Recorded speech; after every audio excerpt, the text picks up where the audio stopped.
Assalamu alaikum. Wa alaikum assalam. You were talking about the black magic. Yeah, no problem. Okay, what about it? So, hold on. So, with regard to him imagining that he'd done something that does not like impact his truthfulness because of the evidence to that effect and the scholarly consensus that he was protected from that. He was protected. How is protected? Because Allah protected him. Okay, so rather it was one of the matters of this world, all right, which are not the reason for which he was sent, and which are not the basis of his virtue, and in which he was like all other human beings. So it is not far-fetched to say that he might imagine something that were not real. All right. Then things became clear to him later on, as indeed happened. Okay. So, based on, first of all, let me welcome you, Abu Hussein. Sound like you're a very nice person. Sorry, I took you wrong in the text. I was maybe a little bit harsh with you, but look like you're a nice person. So you're welcome and to talk to us. So I want to make it clear. Are you saying that the Prophet he protected, so he never made something wrong regarding Islam, like teaching or ordering? Yes. Okay. Do you speak Arabic? مكسر. Okay. مكسر نجبرها. Let us see what the Quran says. Did Muhammad order anything which is not lawful for him to do ever? What does that mean? Like, he forbid something is not lawful for him to forbid? I'm not sure what you're talking because about. You said that he is a protected, so he will not do something against the teaching of Allah, correct? Yeah. All right. Have you ever heard of a chapter it's called At-Tahrim? Yes. Okay. What the first verse in that chapter, do you know? At-Tahrim is Surah 66 or... exactly, chapter 66. Correct. Chapter 66, Allah supposedly saying to Muhammad, why you forbid something which Allah didn't make it lawful for you, which means this is against the teaching of Allah. Yeah. But you just said that the Prophet, when it's come to teaching about Islam and practicing the teaching of Allah, he will never break the Allah teaching. No, he didn't. He didn't prohibit him in the beginning. No, it says here, why you are forbidding yourself from doing something Allah made it lawful for you. Why? He's questioning why. You see, when you say why about what? Allah, he made it lawful for you. Look, read with me. It says Allah, which Allah has made in the past, right? Made. Yeah. Huh? Okay. So he made for you. So already Allah gave us permission to eat like many different types of fruit. But if I don't like to eat like apples, does that mean that I'm sinning if I don't eat apples? So why Allah is okay? So are you saying to me, I mean, don't you think this is silly that Allah is talking to Muhammad, saying to him, why you are saying you will not like eat apple? This is the whole Allah in the 7 galaxies. I mean, what a big deal. I don't like to eat zucchini. Here we go. So Allah will make a verse to Christian Prince saying to him, Christian Prince, why you are forbidding zucchini for yourself when I made it lawful for you? Well, the guy don't like it. So there's no way this is about apple and food. This is about your Prophet having sex with a woman. Her name is Mary the Copt. She is his servant. Is that correct? What? This is about a woman. Her name is Mary the Copt. She is a slave of Muhammad. He was sleeping with her in the bed of his wife, Hafsa. So Al-Bukhari and Muslim, they narrated from Aisha that the Prophet used to stay with Zainab bin Jahash and drink honey in her house. She said, so Hafsa and I agreed that whichever of us the Prophet entered upon would say, I can smell a maghafir, a type of gum that has an unpleasant odor on you. Have you eaten maghafir? He entered upon one of them, and she said that to them. He said, no, I drank honey at the house of Zainab bin Jahash, but I will never do it again. So then this is, the following verses was revealed. Why do you forbid yourself that which Allah has allowed to you? Okay, I will go with you, but the scholars don't agree with this. The scholars, they say that this is about Muhammad sleeping with the women. Her name is Mary the Copt, and his wife Hafsa, she found him sleeping in the bed with her. And here we go. This is Tafsir al-Jalalain, just to show you I'm not making things my own. This is the story. This is Tafsir al-Jalalain. It says, O Prophet, why do you forbid what God has made lawful for you in terms of your Coptic handmaid Maria, when he lay with her in the house of Hafsa, who had been away, but who, upon entering and finding out, become upset? So look what happened. Muhammad is sleeping with, he's doing boom boom with Mary the Copt. Hafsa, she opened the door, she find Muhammad in the bed. Who's saying that? Your scholars. Yeah, so that is one interpretation. Okay, so it doesn't matter, my friend. Obviously, here we have a problem. First of all, if it is honey or apple or chocolate or about sex, if Muhammad forbid something, it's not for him to forbid. That's mean he broke the order of Allah, and this is what Allah he said in the Quran. That's not breaking the order. So why Allah is saying to him, why you forbid something? Obviously he broke it. Because he said that he will never eat honey again. Exactly. So, but it's not right. Is it right or not right? Is it right or not right to say I should not eat honey according to you? Is it okay to say that, or it's the man's choice? Okay, so why Allah saying it's not right then? No, he's asking why the Prophet, peace be upon him, like why did he forbid it for himself? That's just a question. He's not saying he did something wrong. No, your Prophet right away he broke his oath, the one who made to his wife, and he started doing what he was doing before. So your Prophet he made this verse actually, so he can go back and sleep with Mary the Copt. So he make an oath saying, I swear by Allah, I will never do that again, like as you said. And then he made this verse because he missed this woman, he want to sleep with her. So he made a verse so he can break his promise. Say, Allah told me why you are forbidding this. Let me ask you, did your Prophet sleep with Mary the Copt? Mary the Copt, I'm not sure. What do you mean not sure? Well, maybe, I don't know. Well, all Islamic books confirm. Here we go in front of you.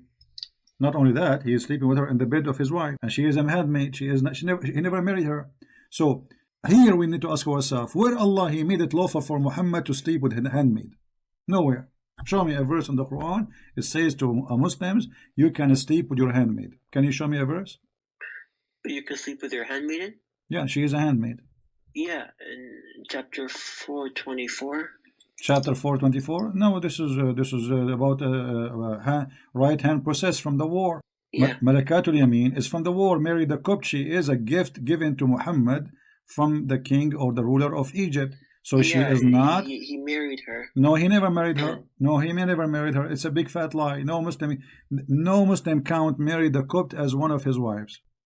Never. Are you sure? Oh yeah, I'm very sure. So she was one of the Prophet's concubines.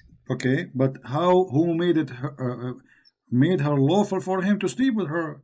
As you see, the Quran says you can sleep with women who they are right hand possessed from war. Okay. Yeah, so the Prophet. Okay, so how Muhammad he got the where it is made lawful for him to sleep with a slave who is not slave of war? Never. The Prophet had 4 concubines, and one of whom was Maria. Thank you.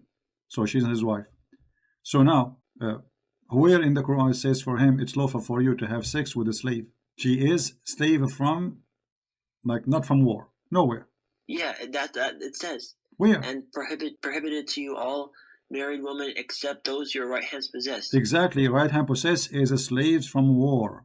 Malikatul Yamin is women from war, not from buying them in the market. It's also talking about the handmaidens. No, my friend. Okay, show me where in which Islamic interpretation says that this is Malikatul Yamin. It is about women who they are slaves, not from war.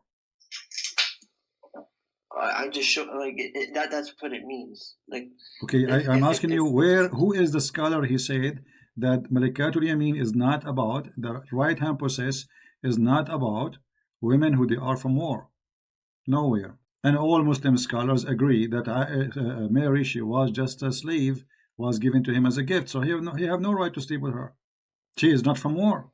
Surah Al-Ahzab 33 verse 6. Al-Ahzab 33 verse number 6. Okay, what about it?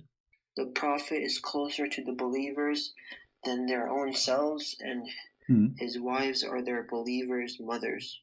What does this mean? What does this have to do with our topic? Mary the Copt, she is not his wife anyway. What does this have to do with our topic? So you want to find a verse, like if the Prophet did it, then my friend, if Allah he made it lawful for him, that means it was made lawful for him. If he did not, then Muhammad is a fornicator. As simple as that. Okay, so show me where Allah he made it lawful for him to sleep with a slave. She is not a slave of war.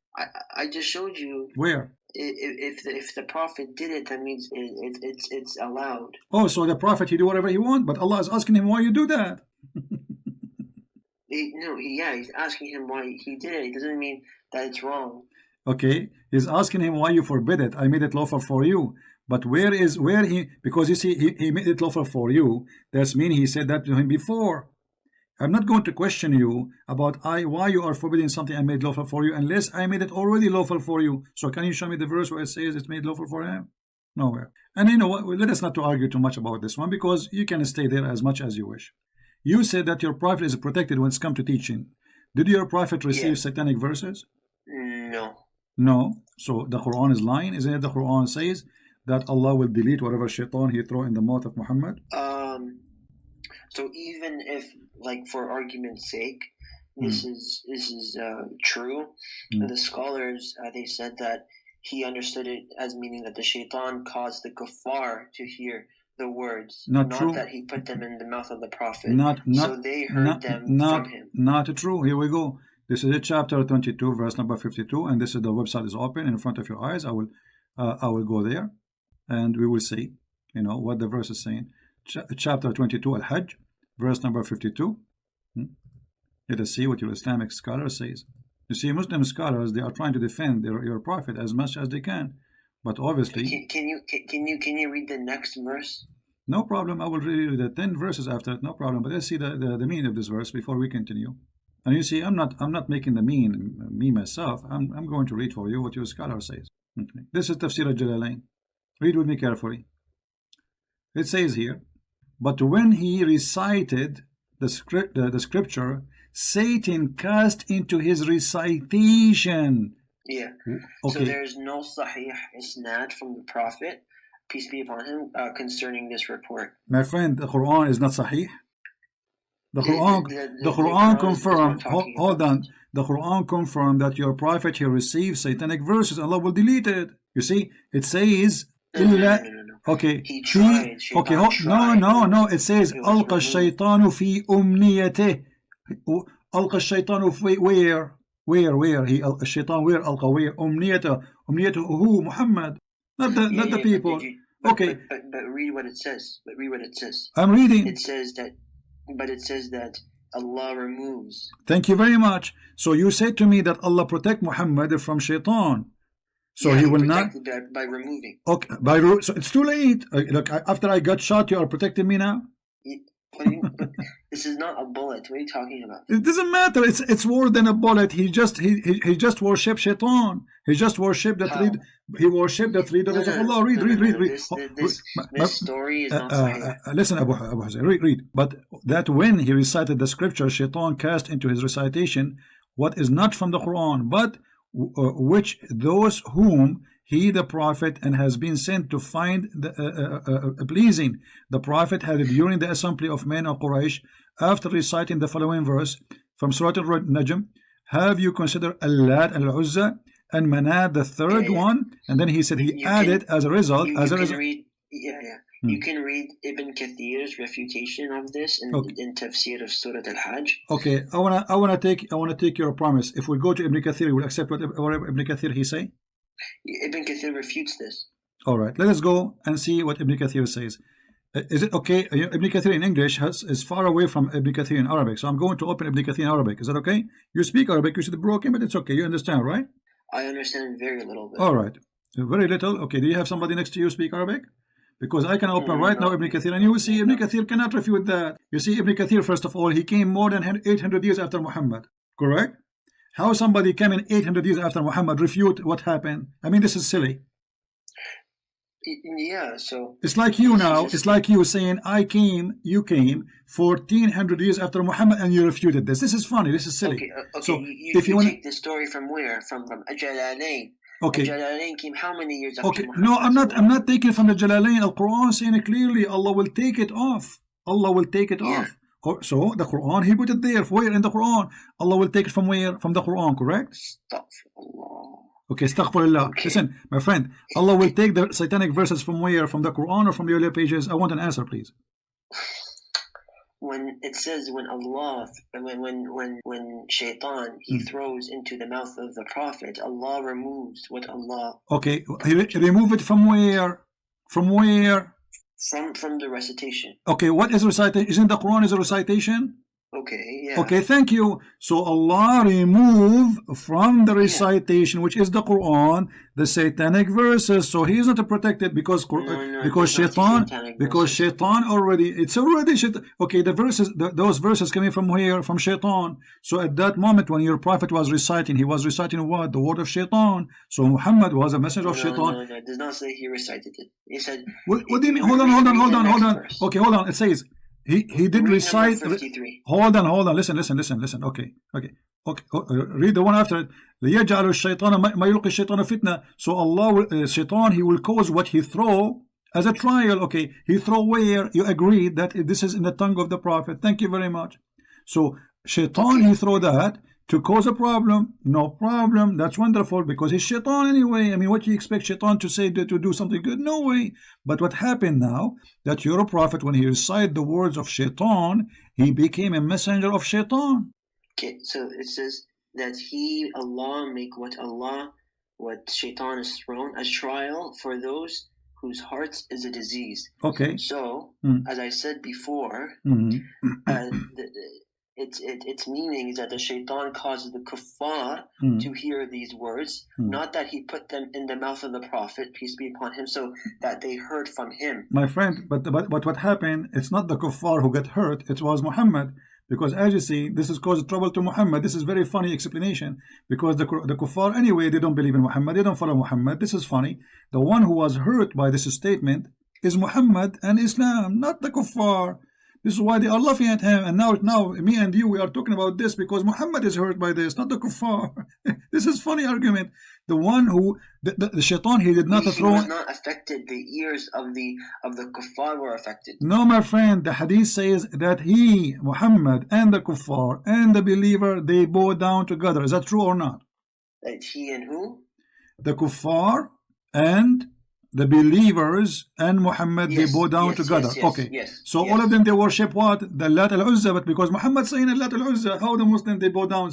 So that hurt the Muslims too. Because Muhammad, he made the Muslims bow down. No. To the Muslims, he was talking. He was talking about Allah and the kuffar. If we assume that the satanic verses are true, but which they are not, if it's true, they heard that about the Lat al-Uzza and Manat. Okay, let me ask you. So you are saying that the Quran is a lie because you just said if the story of al-Gharaniq is true, but isn't the Quran saying Allah will take it off? So Allah will take off something that never happened? No. Like it happened like for a split second, and he removed it right away. Thank you very much, guys. We just heard from Abu Hussein that it happened for a split of second. Muhammad became a messenger of the Shaitan, speaking for Shaitan. It doesn't matter, a second, 2 seconds. I didn't say he spoke. No, you did. You said it happened for a split. No, and you said everybody heard you. It's recorded. You said he put it in his recitation. You agreed. Come on, you are a man. Don't take it. Don't swallow your words. You said 10 minutes ago that yes, Shaitan, he put it in the recitation. Thank you. Recitation. I said to you, and as you remember, I said to you, isn't it recitation Quran? You said yes. And then you said, okay, that's fine. So now he put it in the recitation, which is in the mouth of Muhammad, which means Muhammad reciting the Shaitan words and Allah words in the same time. And that make it mix together. So Shaitan is mixing Quran with his own word. And now, how we can guarantee that this verse in the front of you is not from Shaitan? This verse? Yeah, because Shaitan, he want to make you relax. Here we go. He got Muhammad saying his words, and now people, they know that this is going to be true. This is wrong. So Shaitan, he made this verse to Muhammad saying, okay, well, you know what? Whatever Shaitan he put in there, I will take it off. Don't worry. No. If Shaitan wrote this verse, then he would tell people to go steal. he would tell people to go rape. He would tell people to go murder. But isn't it the Quran? Isn't it the Quran teach you? Isn't it the Quran teach you to rape and to kill and to steal? Isn't it the Muslim accuse your prophet that he stole an underwear? Stole what? An underwear. What are you talking about? The Quran, chapter 3, verse 161. They are fighting over stolen goods, and you are saying to me the Quran, if this is from Shaitan, the Shaitan should teach them to steal. Here we go. The Muslims, they are fighting with their prophet, saying that he illegally stole from the booty. So now we have the Pirate of the Caribbean fighting over a piece of clothing, accusing their prophet that he is a thief, he stole it from the theft. And you just said, if this book from Shaitan, then you will find the Quran teaching you to steal. But the Quran make it legal to steal, as long as you are stealing from non-Muslims. Okay. Show me where it says. Chapter 3, verse. Chapter 3. The right underwear. Chapter 3, verse 161. Let us see. You see, because you might say I'm making things up. So I like to show the proof. So you don't say I'm making things up. You know. Here we go. Let me show it to you on the screen. I don't say things from my own. Here we go. This is Tafsir al-Jalalain in front of you. This is from a tafsir. So the Quran doesn't say that. Okay, no, the Quran says, وَمَا كَانَ لِنَبِيٍّ أَنْ يَغُلْ. It's not for a prophet to be a thief. Why Allah saying that? Who is the one accusing him to be a thief? Tell me. Can you tell me? It's the Muslims. Read it. When some red velvet cloth went missing in the day of Badr, and some people began to say, perhaps the prophet took it. The following was revealed. It is not for a prophet to be a fraud. They accuse him to be a fraud. The Muslims who believe in Muhammad. Velvet cloth. The Muslims, the Muhammadan. Where does it say underwear? It's not underwear. It's what? You tell me. Is it a bra? Why? I'm asking you. You tell me. Okay, it's a piece. It's a piece of red cloth. It's who is the man who wanna wear red clothes? Those are Arab. So it's a piece of red velvet clothes. Okay, so what is that? Is it underwear of women? It doesn't say. Do Arab men wear red clothing? Are you saying to me your prophet was Santa Claus? I'm just asking you. So obviously it's an underwear, maybe a bikini, we do not know. Maybe swimming suit, I don't know. You tell me. But what we care for, your followers, they are laughing at your prophet, saying to him, you are a fraud. Read it. Abu Hussein is dying laughing now. I made Muslims laugh at their prophet. What do you want more? Okay, so what do you say now? Okay, this is obviously fake. Obviously fake. It's a Jalalain. Jalalain is fake. When someone, it doesn't say underwear. What you're saying? Okay, so it doesn't say, the problem is the underwear now. It doesn't say underwear. Okay, maybe it's a pant, not underwear, you think? Maybe it's a bra. Maybe it was a short. Maybe it's a pajama. You know? Yeah. So you Muslims accusing your prophet to be a fraud and to be a thief. What kind of religion? If those are the companion of Muhammad, accusing their best man to be a fraud and to be a thief. So what about the rest? This is the best man. Day of Badr. Yeah, I don't know about this. You do not know about this. Okay, you know what? I'm not going to ask you questions no more. I want you to help me. You see, there's like 800 people listening. I want you to tell us how you can prove to us that Muhammad is a prophet. You know, when we say somebody is a prophet, shouldn't he have a prophecy? Prophecy? Yeah. I mean, you call you call a person a prophet. He should be. The prophet had many prophecies. Like what? Like what? I can show you some of them. Give me one. I can show you.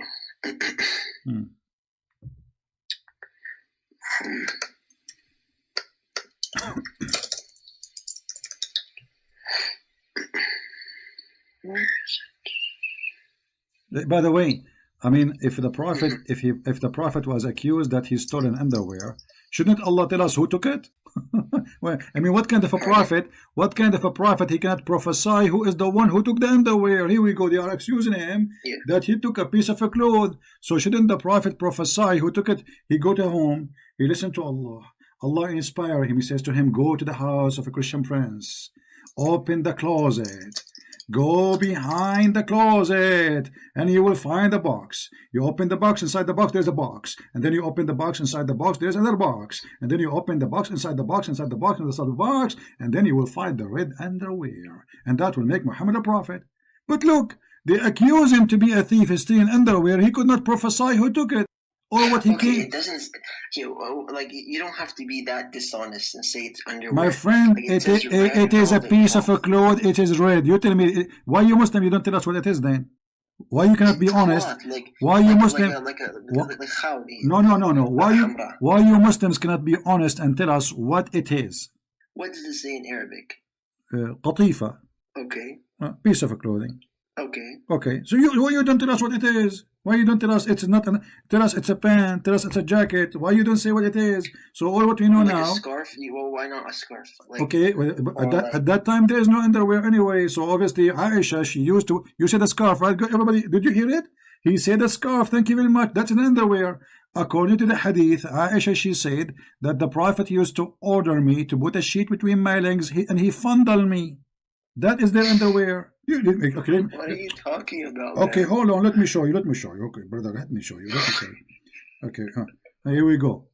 You are the one who came with the word scarf, not me. It's your mistake, not my mistake.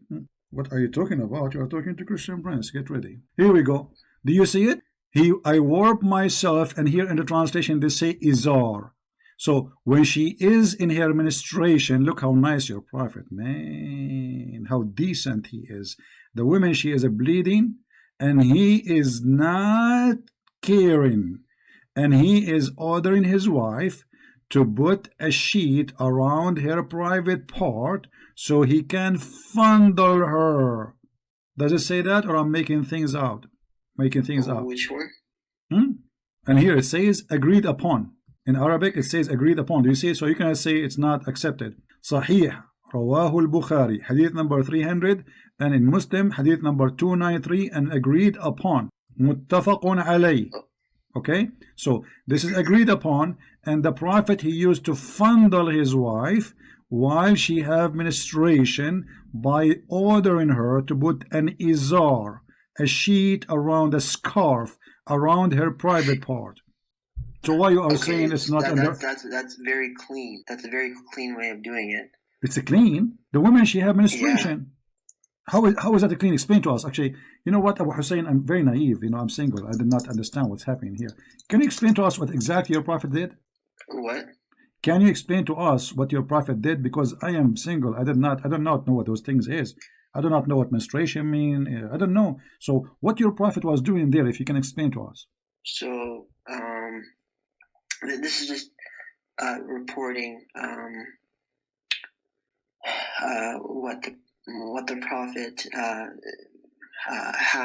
had done with his wife. Yeah, what he did. Like in the book of Solomon, you see that Solomon had sex with his wife, and then you see that the Bible talks. In the book of Solomon, it says he ordered his wife to put a sheet between her legs. So this is the izar. My friend, okay, I'm asking you. Okay, I'm asking you to explain to me. Okay, I'm asking you. Covers the body. Okay, I'm asking you what she did exactly, and what your prophet was doing here. So he would. It's not my business to talk about what he did. Okay, if it's you are not a Muslim. Are you saying you are not a Muslim? No. I'm saying it's not my business to talk about what the prophet did in his sexual life. Why? So why the prophet wife, she is telling us what happened in his sexual life, is if this is none of your Muslims' business? Yeah. So. Why she is talking? This is talking about during menstruation. I understand, but what he was doing, why you are trying to avoid talking? This is a guy who claimed to be a prophet, and let me ask you: are you allowed as a Muslim to have sex with your wife when she have menstruation? Well, yeah.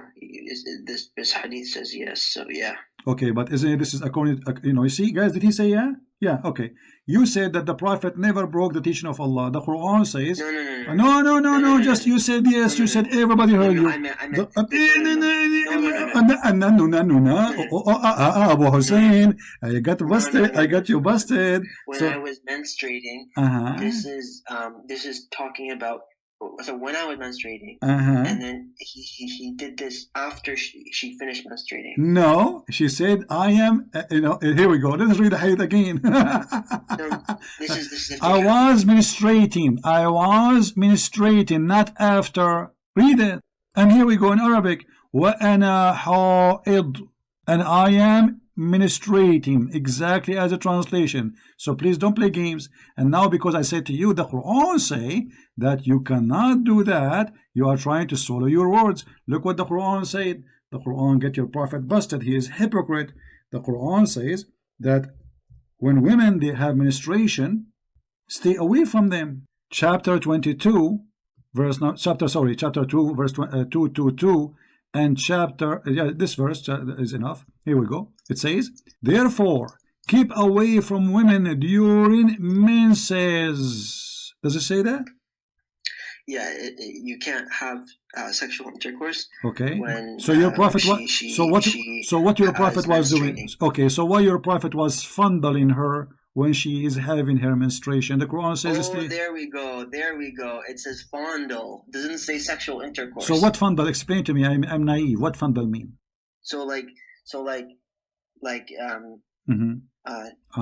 Touch. But he is ordering her to put an izar between her legs. Okay. Yeah, so how can you have sexual intercourse? Okay, hold on. There's an izar between your legs. Okay, hold on. So guys, he is saying he did not have intercourse, but he was playing between her with his private part. That is not sex in Islam. So what is sex in Islam then? Sexual intercourse in Islam is like.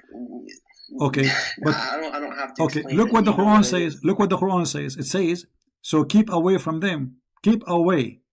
Did not even mention anything about sexual. Keep away from them. Stay away from them. Why your prophet is not staying away? You just said, everybody heard you. He was playing with her, touching her, playing here, there, fingers, nose, tongue, whatever, blah, blah, blah. Okay, so now your prophet is breaking the Quran because the Quran says when they have their menses, stay away from them.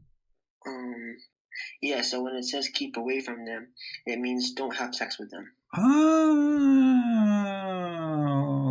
Okay. Okay, you see, I want to play the game that you played with me. You said to me where it says underwear. Can you show me where it says don't have sex with them? Yeah. Where? I showed you. Where? The Quran doesn't say that. The Quran says stay away from them. لا تقربوهن. In Surah Baqarah, ayah 222. Well, this is the verse we're reading from. Here we go. It doesn't say what you're saying. My friend, read. It says, وَلَا تَقْرَبُوهُنَّ.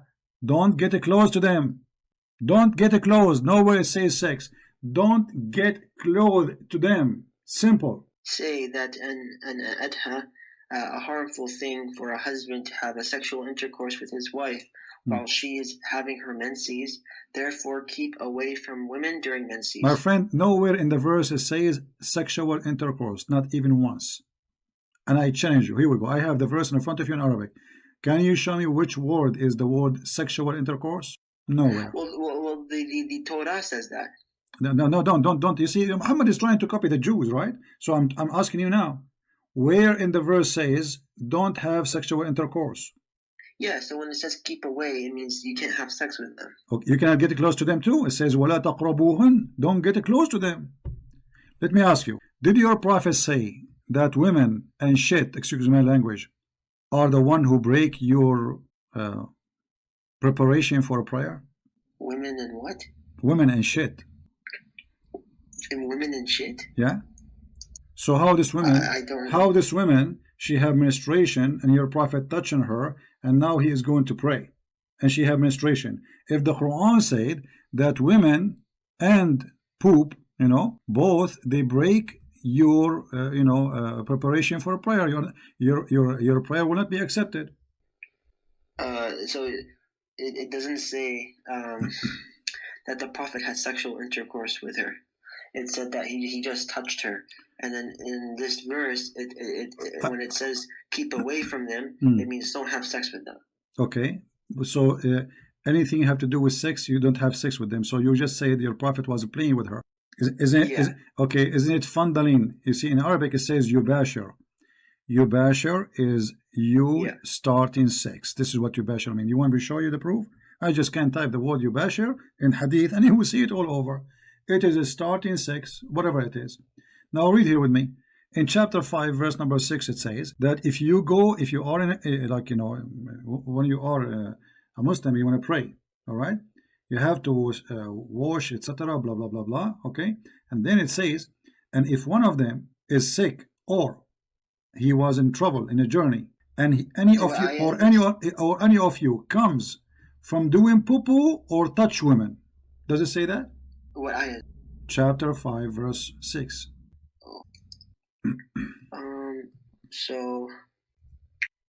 So Aisha, may Allah be pleased with her, said, according to a report narrated by her, whoever told you that Muhammad concealed anything that he was instructed to convey has told the gravest lies against Allah. She then recited the verse mentioned. It says, and remember when you said to him, Zayd bin Harith, on whom Allah bestowed grace, have done it. Okay, so it says, keep your wife to yourself. What are you reading now? Why you are reading that verse? I asked you to read chapter 5, verse number 6, where it says that if you touch women and poop, your prayer is not accepted no more. Your prophet is not only touching women, he is touching the women she had menstruation. And the Quran says to him, stay away from women. So the Quran considers women are dirty, same as poop. And here you will see that women who have menstruation, your prophet is doing what he is doing with her. Hold on 1 second.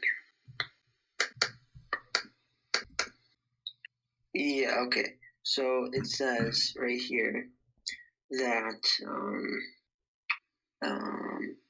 you said 5 verse 6. What? So if you are defiled, purify, wash yourselves.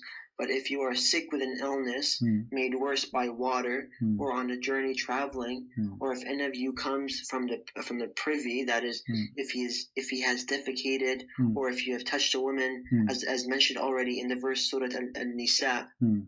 So if you touch a woman, what touch a woman mean? Does that mean sex? Yeah. Okay, thank you, guys.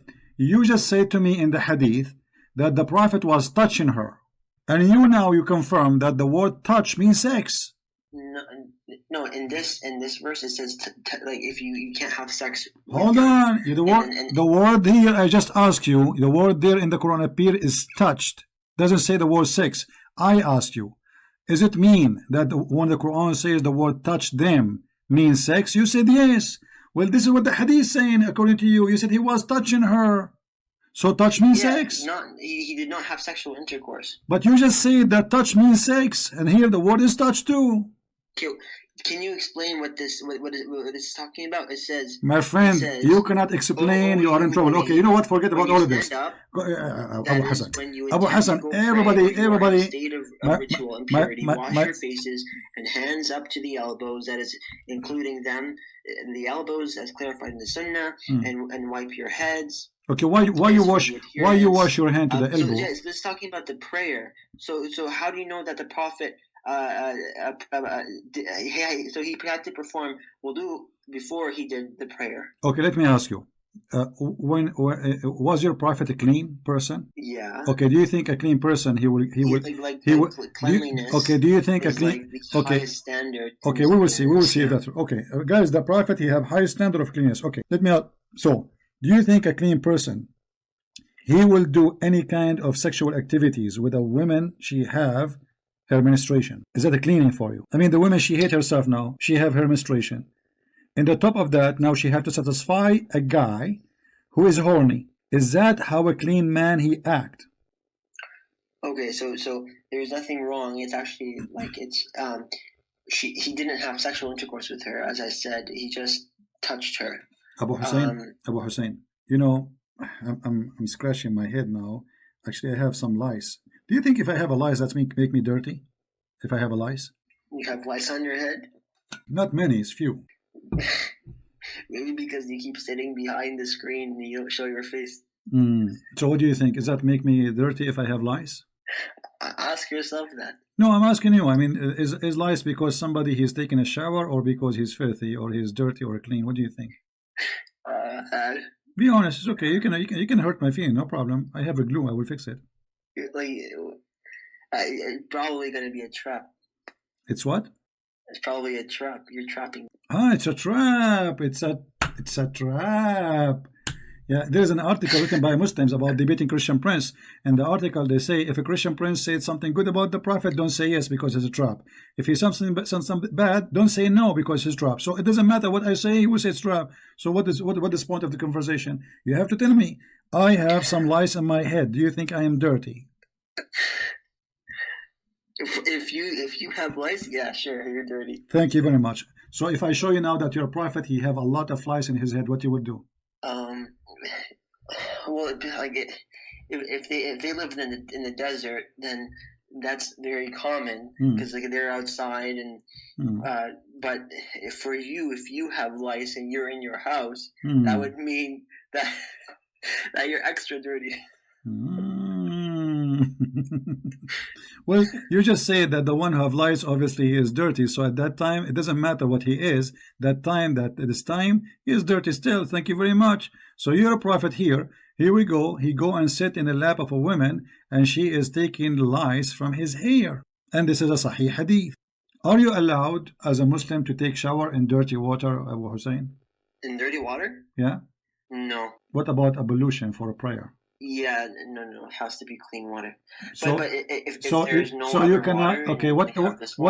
Okay, I want to tell you a story. If a guy is walking down street and he want to do ablution, and he saw a place have a dead dog in the water, a small tiny container of water.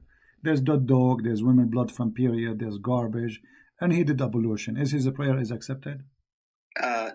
If there was no other water, yeah, it's all about, in Islam, it's all about intention. So if his intention was to do good, then Allah would no, but there is other water. He live in a town. There's other water. He's not in the desert. He is in his home. So there's a little tiny place in the town, which all people throw garbage. Is that okay? There's water. There's people the water drink from it. He's in town. He's not traveling from place to place. Is that okay? I feel like this is a trap again. It's a trap, for sure it's a trap. I mean, you're a prophet, he takes shower with dead dogs. Is that true? What are you talking about? What are you talking about? Here we go. This is your prophet taking shower with dead dogs. Your prophet is a mentally ill person, my friend. Sorry to say, I'm not trying to insult you, but this is the truth. Here we go. This is the hadith, and this is Sahih, where it says that your prophet, he jump in the water, he have a dead dog next to him. Actually, they are pieces. They became pieces, those dogs. I mean, and then there's women, the rags of the women, the women at that time, they use rags. They put them at their private part to observe the blood. They throw the blood there. And not only that, dogs, flesh, and rags of menstruation and garbage are dumped. And you're a prophet, you don't have a problem with that. Read carefully with me the hadith, please. I want you to read carefully. It was said, O Messenger of Allah, you perform wudu from the well into which... Oh, this hadith. I know this hadith. You know it? Okay. Tell me about it. Go ahead. Okay, so the well of Buddha, it was the water was running continuously. So it was clean. Now we have two springs of water in Mecca. We have one is called Zamzam, and we have one is called Buddha. My friend, water there, my friend. On top of running water. No, water there. No, this is a dirty water. You can stand in it. What running water? There's no river. Okay, hold on. What if I show you the description of how big it is, and it's not running water? Why you are making things up, Abu Hussein? I mean, you know what? If you can show me that this is running water, you are the hero. Can you show me what it says that? Why you are making things up? Hold on, let me see. This is the hadith. Here we go in front of you, and this is Sahih. Sorry, the Da'if. It says, read with me, Abu Hussein, in the screen. I measured the breadth of the well of Bida with my sheet, which I stretched over it. Look how small it is. I didn't measure it with... Imam at-Tahawi said that the well of Bud'a was like a rye leading to a garden. This means that the water is always running and is not stained. It is not static. Who is this at-Tahawi? How he knew? Where he got this from? He was there. Here we go. So Abu Dawood. No, he's a scholar. He's a potato. Abu Dawood saying I measured. He measured it. I measure it. Not saying I heard. I measured the breadth of the well of Bida'ah with my sheet. Look how small it is, which I stretch over it. I then measure it with the hand.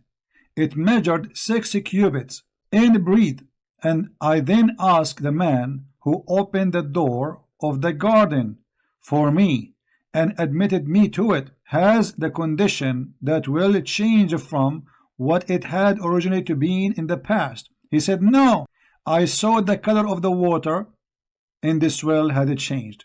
So nothing changed in the, and this is the size, this is the original size. It's very small one, it's not a running water. And if it's running water, people will not throw garbage in it because the people need to drink. This is a desert. They will kill you actually if you throw dirt in a well which people can drink from. But because this is the dirty water. Okay, so and look what it says here. Look, how would he know that Abu Dawood's measurement was correct? My friend, it doesn't matter. He's your no. This is your Muslim books. I ask, where does it reach when it is level goes down? He said. He replied, below the private part of the body. So it's 6 cubits wide, and it is less than the private part. Very small, tiny. It's like a jacuzzi place. So we have dead dogs. What do you mean? What do you mean small, tiny? It's a small. It's 6 cubits. What do you know? What 6 cubits mean? Yeah, it's around 6 arms, right? 6 arms. Yeah. Okay, 6 arms is small. This is the size of my room, and the level of the water is down your private part. Okay, and what is inside the water? Dead dogs. Isn't it enough to have one dog? No, there's dead dogs. What else? Women blood from period. And what else? Garbage. And not only that, it says and nothing. The water stink. Read carefully. All of those in less than 6 meter, 5 meter space of water. Small, tiny jacuzzi. And you're a prophet, yet he is washing himself from that water? Okay, so let's assume that he did. So, like, what does that do? Like, what does that change? That's me. Muhammad is crazy because you see the people, they are saying to him, "Are you doing this?" Okay, hold on. Why they are asking him why you are doing that if this is not normal? You tell me. Yeah, because this is the only water they had.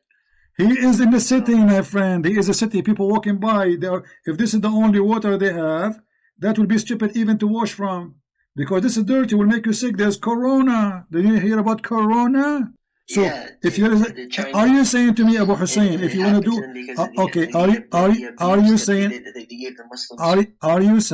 that if you are going to pray and you find a little tiny space of water, have dead dogs and women blood from period and garbage in it, you are going to do the same as Muhammad? No, that's only for specific. Specific. Okay, hold on. So why they are questioning his behavior? The Muslims, why they are questioning? And look what your prophet said. He said, water is not made impure by anything. Do you agree with that? It's true. Water isn't made impure by anything. Really? But the piss is a water. Yeah, but like the water itself, H2O. If you look at like the chemistry, H2O, it doesn't get damaged by anything. My friend, what H2O? He is saying that the water always is nothing make it impure. So you are saying to me now, according to your logic, if somebody piss in your water, you have a cup of water, and somebody piss on it, you will drink it because it's pure. That's what your logic. H2O is not damaged, brother. This is your logic. If you read another hadith, it talks about the same thing. Okay, here we go. We are reading here. We have dead dogs. We have garbage. We have woman blood from period. And yet Muhammad saying nothing will make it impure. So if you have a cup of water and somebody piss inside it, you as a Muslim, you would drink it happily. Read this hadith with me. The people ask Allah messenger of Allah, can we perform ablution? If something impure falls into a small amount of water, but it does not change any of its characteristics, such as a drop of blood or a drop of urine that falls into a vessel in which there is water, but it does not change, any of its characteristics, it is deemed impure because of the impurity falling into it. Wait, hold on. What does this say? Okay. No. Basically, if it doesn't change the characteristics, then it's pure. So but now, if it doesn't, but if it changes it, then it's impure. All right. So now, women blood from period, is it going to change or not? No. But this water is running. Where it says running? Show me. It's a well of water, my friend. It's dirty water. It's just, you see, if it's running, then there's no blood will stay, and there's no garbage will be there because it's running. I mean, are you insane? If it's running, it's not going to be 6 arm wide. This is the size of it. If it's running, that will make it a river, a spring of water. Like right now, if we go back to my friend, does it say well of water, or it says a spring of water? Does it say well? It's a hole in the ground, and obviously it's a hole in the ground. Nobody uses it for drinking. That's why people throw garbage in it. Yeah. Okay. So what does a well do? Okay, there are wells that the well. Okay, no, underneath it keeps flowing. Okay, hold on. You see, the guy he measured it, the highest of it is not even for your private part. So it's not. It's a shallow hole in the ground to the point you can stand there. It's not like a deep down in the ground. It is little tiny ground, and you can stand all the way to your private part. And your prophet is just standing there too, doing his ablution. You can't assume, like, what was he measuring? Like, what if he was measuring like from the top to the ledge? He was measuring that he covered it by the sheet. Do you understand what covered by sheet? It's mean this is the surface of it. And then he said how high it is. So we get the height, we get the depth of it. That's it. The height is to the private part, less than the private part, and the width of it, which means the size as a space, is he covered by the sheet. All of this have what? And look. Okay. So if, let's say, assume that this happened, what does that mean? That means your prophet is crazy. Because why you want to do that? He live in a city. He live in a town. They have a clean water. Why in the world you want to go and do this? Didn't Noah drink a lot of alcohol and become drunk? Who? According to the Bible, he became drunk. Who? Prophet Noah. So what? So then could you say that he's crazy? Okay. So you are saying to me, if somebody drink alcohol, he's crazy, correct? Becoming drunk? If somebody became a drunk, is he crazy? Or because of the alcohol he became drunk? Because of the alcohol. Thank you. Here Muhammad is not a drunk, so there's no reason for him to jump in the top of the garbage. You see, if you are drunk, you might do something stupid. Thank you very much. Now, is Muhammad here is drunk? Maybe he take hashish? Are you saying your prophet was taking hashish? Well, astaghfirullah. You need to tell me why in the world somebody have a clean water, he will go and jump there. You need to explain to me. Obviously, you have a mental issue. Yeah, I don't know about this. Yeah, and Noah was drunk, guys. Noah, he was drunk. Yeah. Listen, let me ask you. Was your prophet drunk too? What? Was your prophet drunk too? No. Are you sure? Yeah, 100%. Okay, let us see if this is true or not. What is the word wine in Arabic? Dang. No. I told you I'm not good at Arabic. Is it nabid?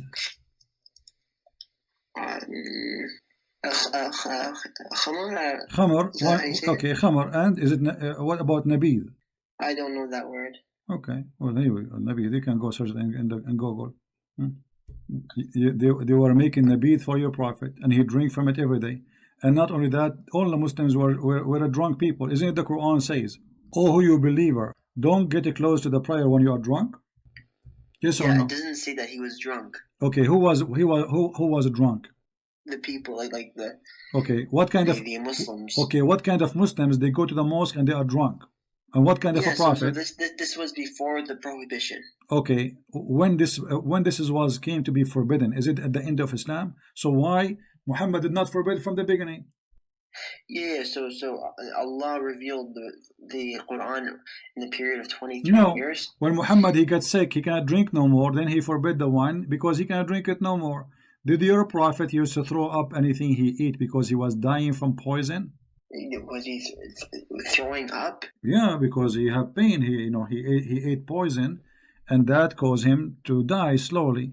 So he threw up anything he ate. Here we go. This is the hadith. It says, the prophet in his element in which he died, he used to say, "Oh Aisha, I still feel the pain caused by the food I ate of Khaybar." Okay, so Aisha, she's reporting that Muhammad died by poison. Do you know what poison do?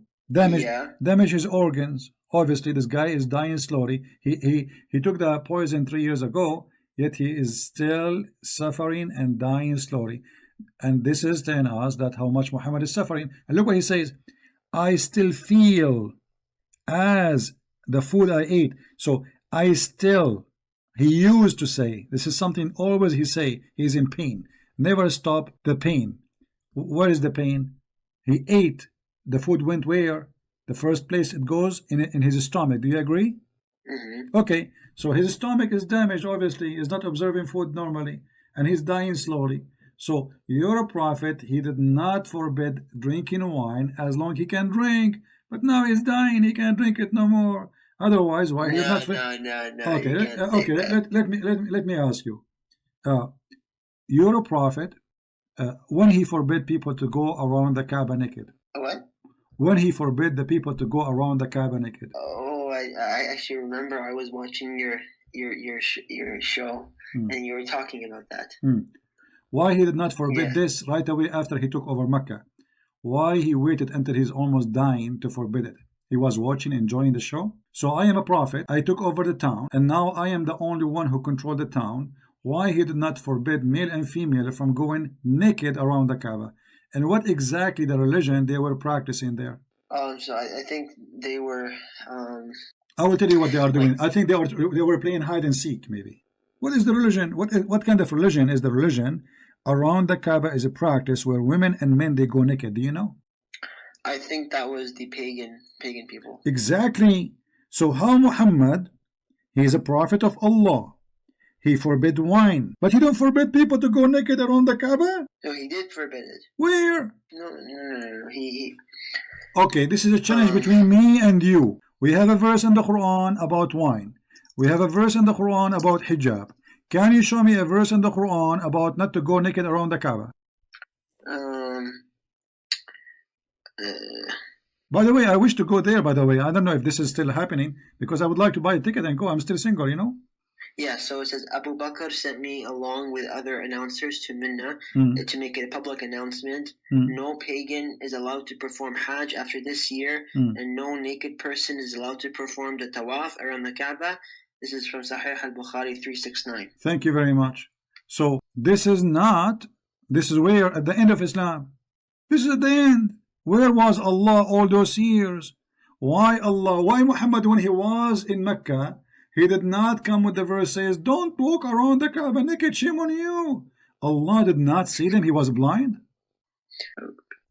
Abu, don't laugh at your prophet, man. Show respect. Come on, you are insulting the prophet. I'm not laughing at you. You are laughing because I want to know what kind of God he have the time to make a verse about Suleiman walking down street, and then he heard an ant, and then the ant, she said to the other ant, hide because Suleiman will crush you, brother. So the ant they start hiding, and then Suleiman he was smiling. Okay, how wonderful story. Allah, he don't have time all those years to make a verse says, don't go around the Kaaba naked. Which one is more important for Allah? Going around his house naked? This is the first thing Muhammad should say. From the first day he claimed to be a prophet. Shame on you, this is the house of God. Don't walk naked. Yeah, so... Okay, so why this came at the end of Islam, not in the beginning? Here. It's actually mentioned in Quran, chapter 7, verse 28. It doesn't say that. Here we go, read it for me. Read it. Where it says, and when they commit a fahisha, they say, we found our fathers doing it, and Allah has commanded us of it.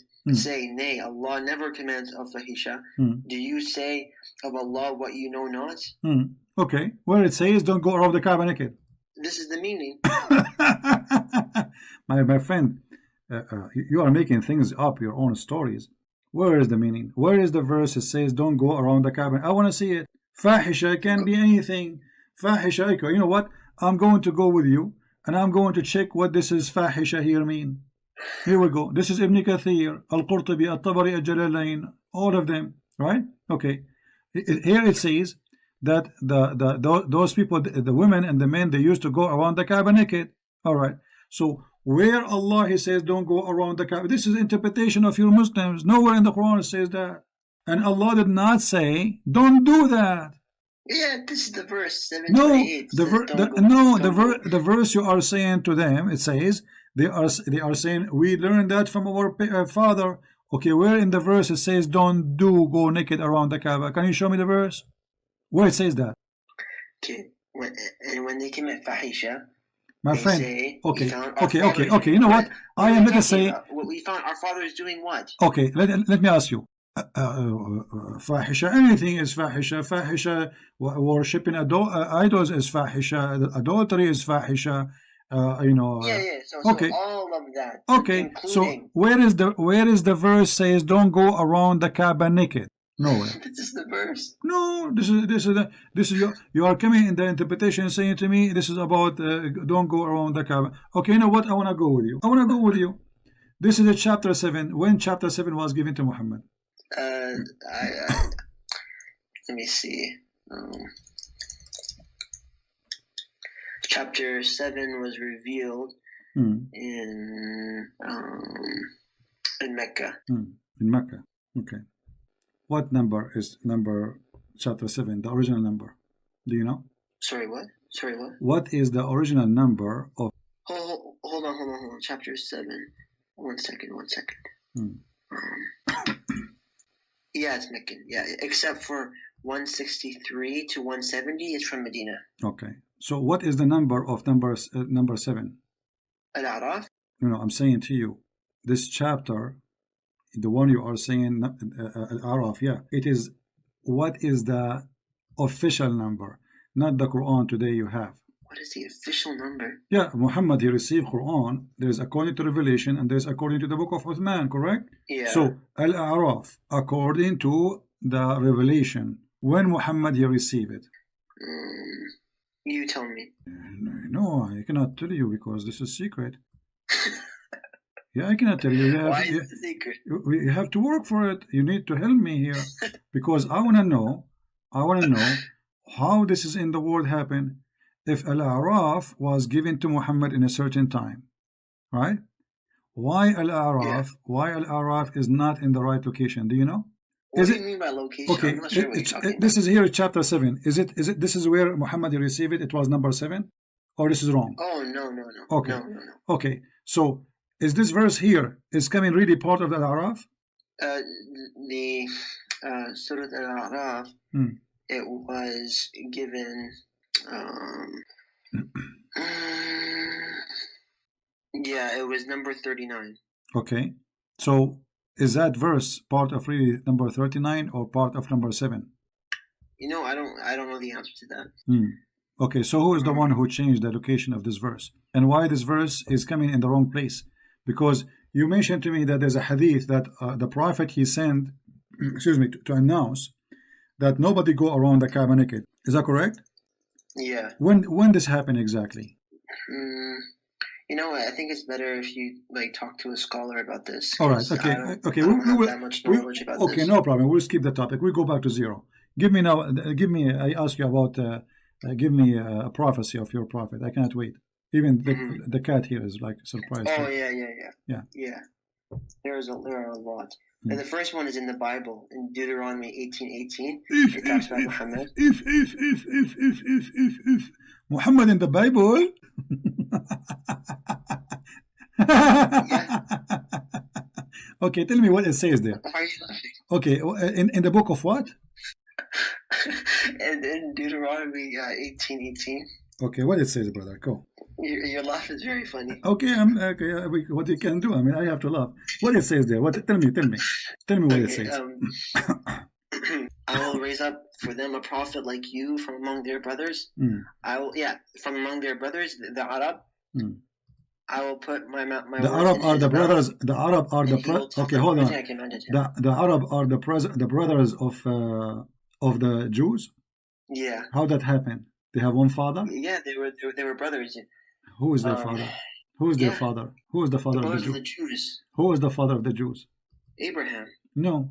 Your Quran says children of Israel, children of Israel. It doesn't say children of Abraham. So their father is Israel. So to be their brother, you have to be from the kids of Israel.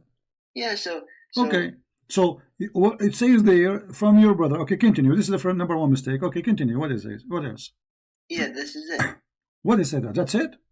This is the prophecy. This is I will raise up to them a prophet. What is your prophet? What is your prophet? Where it says Sorry, what? Where is speaking about your prophet? Yeah. Where is speaking about your prophet there? I will raise up for them a prophet like you from among their brothers. I will put my words in his mouth, and he will tell them everything I commanded him. You see, in that chapter there's the part of the chapter number 20 is speaking about the false prophet. Did you read that? No. Which one? The same chapter 18. Which verse? This verse number 20. And this is about your prophet. No. You see, a prophet who dares speak a message in my name that I have not commanded him to speak, or who speaks in the name of other gods. Yes, yeah. Thank you. So, there's nowhere in the Bible. There's nowhere in the Bible it's mentioned the name of Allah. So here the verse is speaking about your prophet. If you go to the Arabic Bible, yeah, and you open Genesis, it says Allah created the heavens. Okay, this is translation. This is false translation. But in the real Bible, I don't care if it's false. No, this is false translation. This is what Arabs do. If you open, if you open the Quran right now, you will find the name Jesus. But in the Quran, there's no Jesus, correct? Yeah. Okay, so this is false translation, my friend, because you should not translate a name. You should not make up a name. So this is false translation. So now here, you're a prophet. He came in the name of other God. Secondly, you're a prophet. He could not bring any true prophecy. I asked you about true prophecy. You said to me he is mentioned in the Bible, but there's no proof of that. Give me a prophecy of your prophet to make him prophet. Okay. There are a lot. Like what? So the first one would be so it says, "Say, O Muhammad, I do not tell you that I have depositories containing the provision of Allah, nor that I know the unseen, nor do I tell you that I am an angel. I only follow what is revealed to me." So, for example, the Byzantines will rebound. Like the Byzantines have been defeated in the nearest land, but they, after their defeat, will triumph within 3 to 9 years. And then, in the book, in the History of Decline and Fall of the Roman Empire by Edward Gibbon, it says, at that time when this prediction is said to have been delivered, no prophecy could be more distant from its accomplishment. Okay, my friend. Since the first 12 years of Heraclius announced the approaching dissolution of the empire. I want you to read this hadith for me in the screen because I'm going to die laughing at you now. Read it. Which hadith? Here we go on the screen. I just put it for you on the screen. I only see a cat. Oh, the cat is the hadith. The cat itself is the hadith. It's coming to you. Just okay. Okay. You see it now? Yeah. Okay. It's in there. Yeah, okay. Read it. On the day of the battle of Badr, the Romans had victory over the Persians. Read. Read. So the believers were pleased with that. Then the following verse revealed, Alif Lam Mim, the Romans have been defeated. So the verse came after they've been victorious. What is the prophecy? Let me tell you a prophecy, my friend. Trump, he will win election in 2016. Well, this is what you're saying to me. Muhammad, he made the verse after they've been victorious, not before. Okay. Okay, so get me something better. I mean, this is stupid. You Muslims don't read. You Muslims don't know your books. This verse revealed after they became victorious. As you see, in the day of the Battle of Badr, the Roman had victory over the Persian. So the believer were pleased with that. Then the following verse was revealed. Alif Lam Mim AFDCGO.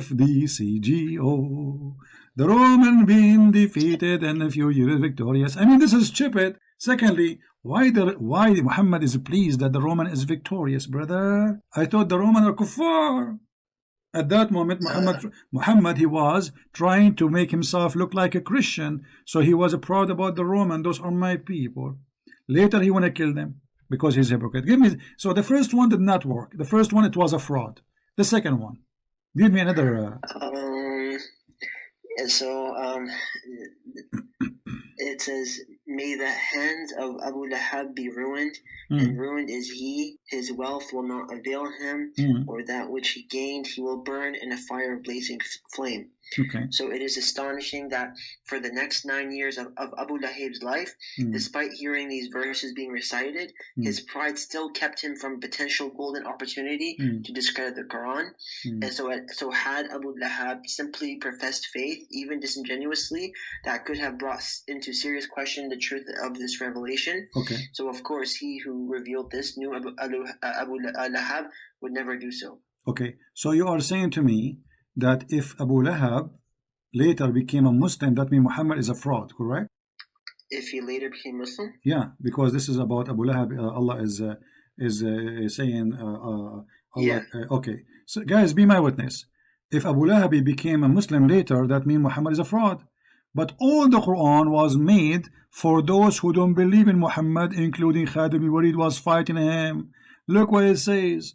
It says, are you going to guide the one who Allah made misguide, the one who deceived? So all the Muslims who became Muslims, Muhammad says to them, and you will never be able to guide them. The Quran in front of you. Which verse is it? Any verse you want. How many verses you want me to show you? I have tons. I have like I have red verses, yellow verses. What do you want? I mean, we have all over. All the Quran says that those who will, if you try to make them believe, they will never believe. Isn't it the Quran says, وَلَنْ تَرْضَ عَنْكَ الْيَهُودُ وَالنَّصَارَى, the Christian and the Jews, they will never accept you unless you follow their okay, I'm going with your logic. So if there is one Christian accept Islam, that means Muhammad is a fraud, because he said the Christian and the Jews will never accept you. The Quran says that don't teach them. You teach, you ask for forgiveness, or you not, they will not accept Islam. And later all of them they accept Islam. You said that Abu Lahab became Muslim. No, I'm saying, no, I did not say that. I said to you, you mentioned to me Abu Lahab. Okay. And you said that this is a prophecy. What is the prophecy? Okay. That Allah saying he would never. Okay, so he will never become a Muslim. Thank you very much. So I say to you, so if Muhammad, he made verses about people and that they will not accept Islam, and later they accept Islam, that means he's a fraud. You said yes. Wait, you're saying, okay, show me the verses where he said that they will never accept Islam, and they accepted Islam. Okay, let us see. Chapter 3, verse number 86, as an example, not limited. How shall guide people who have disbelief after they believed? This is about who? How can I know? How can I know what? Okay, how Allah is saying to him, to Muhammad, how you can guide people who disbelieve after they became believers. Okay. This is about who? How shall God guide people who disbelieved after they believed? They believed and bore witness that the messenger is true, and that the clear signs came to them. God guides the people of the God. It's not okay. But those people later they became Muslims. All of them. No, this is talking about people who disbelieved after they believed. Doesn't matter. He said to him, how you can make them believe, which means they will never believe. No. This is talking about the people who believed and then disbelieved. My friend, no problem. They believe and then they disbelieve. And he's saying to him, how you can make them believe? But later they became believers. So the people who used to be Muslim, who left Islam, then became Muslim again? Is this verse talking about a specific person or about anyone? How shall God guide a people? Well, by the language, by anyone. Yeah, so people who left Islam, and then after they disbelieved, and then after they believed again. This person who left Islam, did he become a Muslim again? Who left Islam? No. Because the verse saying, are you going to guide? How shall you guide? How shall God guide a people who disbelieve after they believed? Which means Allah will not guide them. Very simple, right? No, I don't understand what you're saying. Allah saying, how God, and this is funny by the way, because he says, كيف يهدي الله. I mean, Allah is talking how he said that. This is very silly. So how Allah guide people who disbelieve after they believe, correct? Yeah. Okay. Did those people who Allah is saying how He will guide them after disbelief, which means He will not guide them, did they believe again? Did they believe again? I don't know. Read the interpretation. It mentioned many names, and yes, they became believer again. And we have tons of verses in the Quran speaking about the Quran saying that you cannot guide those who Allah misguide. But all of them later they became Muslims. Muhammad became victorious, and when became victorious, people they enter into Islam by waves. Go and read the victory chapter, right? So this is a proof that Muhammad is a false prophet because he predicted that they will not believe. Let me ask you: Do Allah guide kuffar or Allah guide only Muslims? No, God guides those who believe in God. And no. Do Allah guide the kuffar or He don't guide kuffar? No, He does not. Okay, guys, He don't guide the kuffar. So how Khalid al-Walid became a believer? He was a kafir. Umar, he was a kafir. Abu Bakr was a kafir. I mean, this is a joke. You just say to me, Allah will not guide the kuffar. Abu Lahab didn't become Muslim. Huh? Abu Lahab didn't become Muslim. No problem. Chapter 5, verse number 67 says, Allah guide not the kuffar, correct? Yeah. Okay. Was Abu Bakr kafir before he converted to Islam? Yeah. Okay. Was Umar kafir before he converted to Islam? Okay. Okay. But the Quran says that Allah guide not the kuffar. No. Okay, the kuffar are those who know Islam and disbelieve. What do you mean who know Islam? It says Allah, He guide not the kuffar. Anyone is kuffar. Allah, look how many verses. Allah, He guide not the kuffar. Yeah. So like people who don't know the message of Islam, and then they can't technically be called disbelievers because they don't know what to believe in. But my friend, right? Isn't it God He sent messenger for the kuffar or to the believers? Obviously to the kuffar, because He will not guide them. So here it says Allah guide not the kuffar, the unbeliever. Read it. And that is the most silly, stupid story, because as you are saying, that doctor will not come to the sick, he come only to the healthy. You know, when the Jews they asked Jesus about how He speak to those people, He said, I came to the sick. He came to the sick.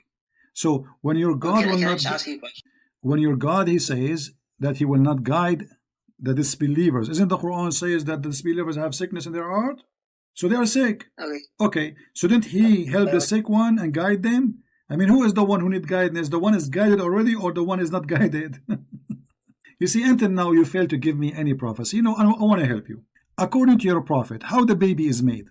Because this is prophecy. Baby? Yeah, this is a prophecy from the prophet. How the baby? Oh yeah, that's another thing. The Quran talks about embryology. Like this, tell me about it. I'm interested. So you can go on the scientific journal. It's called NCPI, International Journal of Health Sciences. Interesting, yeah. And then you can read like the extract and then the amazing the proofs. Tell me about it, please. Tell me about the Quran first, and then we can compare. According to the Quran, how the baby is made. I can send you the article if you want to read it. No problem. You can send me as much as you want, but I want you now to tell me. You can read it for us, but now start with the Quran. According to the Quran, how the baby is made. Okay, so if we get the verse out.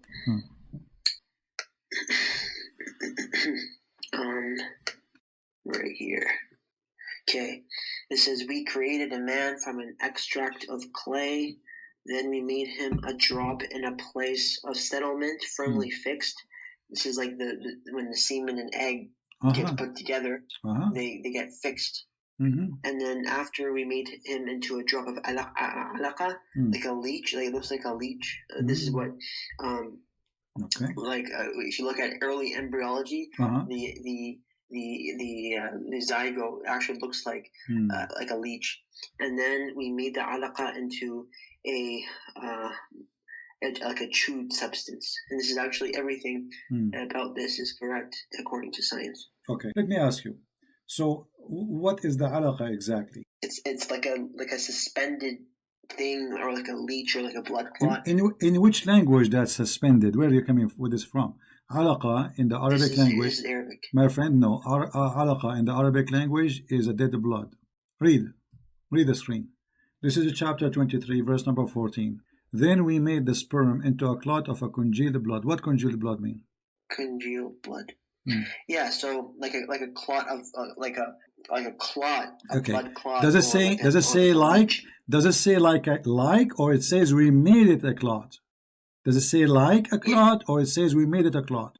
Yeah, so we made it into a Thank you. leech. Don't tell me like a leech. It doesn't say that. It says a congealed blood. So your God confirmed that the sperm will transform into blood. Is that, according to science, accurate? It is accurate. Oh, okay. You said you have a journal. You know what? I will shave my 20-foot beard if you can show me in that journal where it says that the sperm of them. Yeah, you are the one who mentioned to me journal and blah blah blah. Okay, can you show me in that journal where it says that the sperm transform into dead blood, and the dead blood became a lump, and then the lump became bones? Show me where that it says. I want you to read for us. I'm listening. I trust you. Don't give me a link. I don't open links. Just read for us. Just read for us. Begins to. Sorry, what? Read for us where it says that a sperm. This is the stages.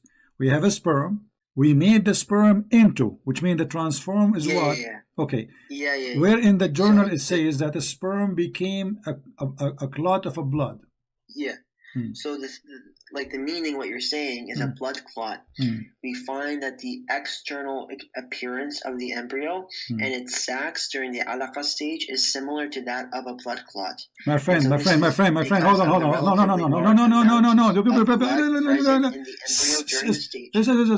No. Where it says that the sperm became blood. The sperm, listen carefully. Where in that journal, this is the beginning. The beginning is what? The beginning is a sperm. Number one stage is a sperm. Number two, the sperm itself became a congealed blood. The sperm into the sperm. Okay, let me ask you. You are very educated, not like me. Is a sperm of the man or the woman? The sperm of the man. Okay, so according to the journal, the sperm of the man became the baby. And this is the stage: sperm, then a congealed blood, then a lump, then the lump become bones. This is your God explanation for science? So everything there is correct. How is that? There's nowhere, nobody in the science say that a sperm became a baby. Sperm go to the woman and fertilize the egg, and that's it. And this is his duty. He gave the DNA and fertilize, and then the sperm will not grow, will not transform to be the baby. This is stupid. The one who will be the baby is the egg. The egg will start splitting cells and grow, and then this growth will start giving, like let us say, in an amazing way, the organs start growing, in stages. But here in the Quran, it's very simple explanation. The sperm became a blood, and the blood became a lump. So in the journal you have, does it say that number one is a sperm? Then number two, the sperm became dead blood. Does it say that? Well, in the Quran, it says that. Well, if you're trying to look for the word of like, it's not there. But when it talks about congealed blood, it's talking about it resembles. Resembles. Okay, my friend, it doesn't say what you are saying. You are making things up, trying to cover off a problem.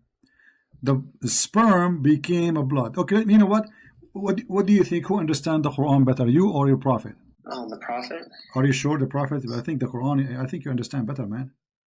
Are you sure? What do you mean? Are you sure the prophet, he knew better than you about the Quran, not you? Of course. Oh, okay, of course. Okay, thank that. That's good to know. All right, let us see what your prophet said. Your prophet, he explained to us how the baby is created. I want to ask you, how long the sperm of a man can live? How long? Yeah. Like if you, like people can put their sperm in these. No. I'm talking about the sperm go inside the women for how long can live. Don't tell me you put it in the refrigerator. For how long?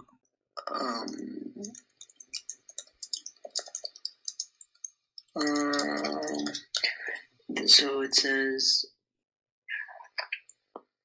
around 5 days. 5 days. Thank you very much. Look what your prophet said. And as you said, you agreed that your prophet knows best, right? Yeah. All right. So you are in the stage of a semen in the mother womb for 40 nights. Read it. This is your prophet saying that this is how the stage is. You are in a form of a semen in your mother womb for 40 nights. A vacation. This is like a cruise ship full of corona. And then after that, after the 40 days, you will become blood. And after 40 days, read, you know what? Your English is better than mine. I want you to read for me. Go ahead. The creation of any one of you is a lot like this. That semen is collected in the womb of your mother for 40 nights. Read this hadith. I just switched the hadith. This is longer. This is giving us more details. Read it for us. I only see that one. Okay, it's going to come to you now. Let me say my magical word. Shaksha, shaksha, shakuha. Okay, it's going to go now. You will see it. You see it now? Yeah. It's the messenger of Allah. Peace be upon him. He it's the truthful, the beloved, the believed, narrated to us. Verily, the creation of each one of you is brought together in his mother's womb for 40 days in the form of a nutfa. Which means sperm. Nutfa means sperm, correct? Nutfa. Oh yeah, I googled this. Okay. It could mean the joining together of sperm and egg. Okay, no problem. So you are 40 days now in a sperm. Because in different places it says clearly it is a sperm. But anyway, so now you are in nutfa as for 40 days, and then you are a clot of a blood. Does it say clot of a blood? For the same period, 40 days, and then you are a mudra, which means a piece of a flesh, for the same period. That's it, the baby is finished. The total is 120 days. 40 days you are a sperm, then 40 days you are a blood, and then 40 days you are flesh. Bingo. Yeah, this is all correct. What? This is all correct. How is that? The baby is 40 days blood? Okay. Okay, let me ask you, the first 40 days of the baby, he's a blood? He's a sperm? He's the zygote. He's what? The zygote. What the zygote? It says a drop of a sperm, a drop of a sperm, nutfa. So for the first 40 days, you are a sperm. Do you agree with that? And then the second stage, the sperm will become blood. Do you agree with that? Hold on. Well, why don't you call a doctor and ask him these questions? Aren't you a doctor? I thought you are talking about the Dr. Muhammad now. This is Dr. Muhammad. We are talking to my friend. Are you insulting? This is Dr. Muhammad. Hello? Come on, please show respect, my friend. This is Dr. Muhammad himself talking. There's no way. Dr. Muhammad will say something not true. I mean, there's no way. I mean, brother, come on. This is not true, right? So 40 days. Read with me here. When 40 days, hold on, let me show you here. When 42 nights pass after semen get into the wombs, Allah sent his angel to give him his shape. Unbelievable. This is a pure science, Abu Hussein, man. This is so good to be true. This is so beautiful. So you are 40 days as a sperm, and then now Allah decides to work. Okay, let us see different hadith. I'm just showing you what your prophet, because the prophet is explaining those the Quran. Read with me. It says here, the creation of everyone start with this process of collecting material of his body within 40 days and 40 nights in the womb of his mother. Then he became a clot. This is the first 40 days. Remember, this is a sperm. The second 40 days, you are just a clot of a thick blood. Abu Hassan, my mother, she told me, since you were thick blood, you were thick. Unbelievable. True story. Unbelievable. Okay. And for a similar period of time, 40 days, then he became like a piece of a flesh. 40 days. And then Allah, he sent the angels to write his destiny. That's it. The baby is done. 40 days a sperm, 40 days a piece of blood, thick blood, and 40 days a piece of meat. Bingo. We have Abu Hassan now. That is science. That is science, my friend. I think so. After this 120-day period, the baby starts to grow. No, he says he's finished now because he's writing his lifehood. That's it. He's done. My friend, don't you see? Don't you see? Don't you read? That's it. Then Allah, he sent the angel, and he decide. And according to your prophet, the last thing Allah, he decide is male or female. The angel asked Allah, is it going to be male or female? According to science, the first thing happen is decided already, is the male or female, because the sperm decide the gender of the baby. That's it. So what your prophet is talking about, obviously your prophet is a false prophet. Okay, let me ask you, are you married? I'm not.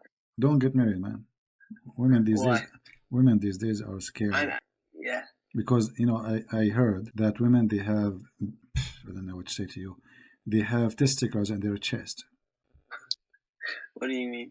Well, isn't it the Quran said that Allah, he created the baby from the sperm of the man, from the backbone, and the sperm of the woman from the chest location, which is specific location of the necklace? Does the Quran says that or no? I don't know. Okay. This is a chapter 86, verse number 7. Do you have interpretation for it? For which one? Chapter 86, verse number 7. Chapter 86, verse 7. Yeah. Yeah, issuing from between the backbone and the breastbone. So what do you think? What does this mean? Yeah, so that's actually true. If you look at the embryo, where the sperm emerges, it does come from between the backbone and the breastbone. The embryo is the sperm now? I don't know. No. Okay. So like the place where the sperm comes out, it if you look at the human body, if you look at these like the spine and then the backbone and then the breastbone, the sperm actually comes from between them. Yeah, but this verse is not talking about one person, talking about two. It's talking about the man and the women. You know what? What interpretation would you like me to show you for this verse? Whatever you say, I'm going to accept. No problem. For which interpretation? Yeah, to understand this verse. So we will not be fair. I don't want to name my own. Give me interpretation. Says, okay, whatever he says, we accept. We go with it. Zakir Naik. Zakir Naik now have interpretation. Yes. Since when Zakir Naik have interpretation? What happened to Ibn Kathir? You sold him? You love him so much, so you can go Zakir Naik. No, I'm asking you seriously. Which book you want me to show you interpretation for it? Yeah, why not? Zakir Naik. There's no something called Zakir Naik. Who's Zakir Naik? Anyway, come on. Give me a book of a scholar you accept, please. At-Tabari. At-Tabari. Okay, At-Tabari. Guys, he said At-Tabari. But we don't have Tabari in English. Do you know Arabic? You said no. There's no. Do you have At-Tabari in English? We have to show you in English. What about Ibn Kathir? Is that okay, Ibn Kathir? Okay, but like... Okay, let us see Ibn Kathir. Chapter 86, verse number 7. Let us see. This is the official website. Okay. Can I just ask why you love Zakir Naik so much? You know, he is really smart, super smart. He is he's the most smart Muslim ever I met. I mean, I admit, you know. He speaks many languages. I don't understand any of them. Let us read what Ibn Kathir is saying. I want you to read carefully with me. This is Ibn Kathir. Read, go ahead. Let us read from here. Is it coming to you? Yeah. Okay, read for me. Yeah, so it says, he is created from a water gushing forth, meaning the sexual fluid that comes out, bursting forth from the man and the woman. Thus, the child is produced from both of them by the permission of Allah. Okay. Due to this, Allah says, yeah. Okay. Right. Now we continue reading. It says here, continue the second part. Proceeding from between the backbone and the ribs, meaning the backbone or loins of, I can't read it. Come on, you can. No, it's not on the screen. What about now? It's not the screen itself. Because your name is covering it. No, I moved it already. I moved it up, so you should have it. Oh, there you go. So the backbone or loins of the man and the ribs of the woman, referring to her chest. So, okay. So the sperm is a sperm of the man coming from the backbone, and women have a sperm coming from her chest. Do you agree with that? Okay. Yeah, this is only like an interpretation. This is not like. Okay. So this is interpretation. Yeah. Like if you show me a hadith that says that this is talking about the woman. All right. Let's see. Do you know, like, if a man have orgasm first or a woman have orgasm first, is that going to affect the gender of the baby? What do you mean by orgasm? Orgasm. You don't know what orgasm? Pepsi Cola, you know? Orgasm. Okay. Yeah. So orgasm, if a man have orgasm first or the women have orgasm first, is that going to decide the gender of the baby and how the baby look like? No. Okay. Well, how you explain to me your prophet? Here we go. This is the hadith. Explain بين الصلب والترائب. The prophet said, the messenger of Allah said, the man water is thick and white and the woman water is thin and yellow.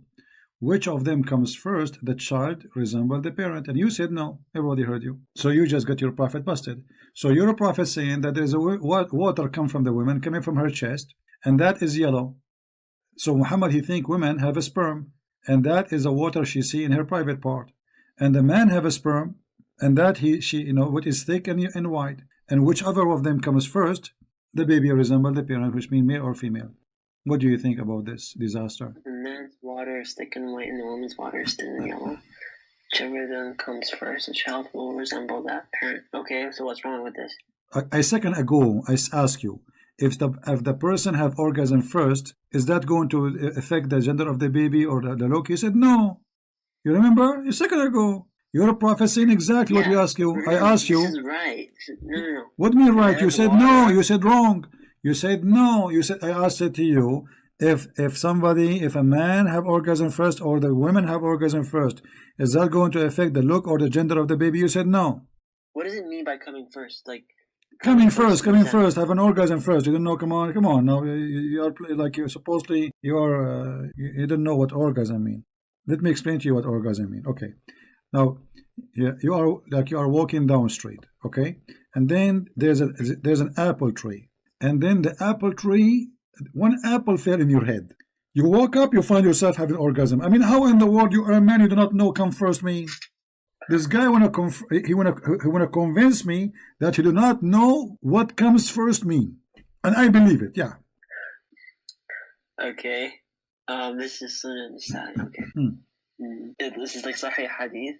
No, this is not Sahih. This is Da'if. So what? If it's Da'if, it's a problem now? If it's Da'if, then you can't trust it. Okay, what if it's Sahih? Can we trust it? Well, is this Sahih? We can make it Sahih for you. Here we go. I use my magic. It's Sahih. Here we go. It became Sahih. It was Da'if a second ago. Up to the request. What do you want? You want make it Da'if? We make it Da'if.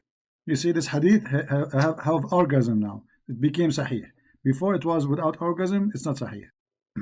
So where is the knowledge and where is the prophet? This is not a prophet. This is a false prophet.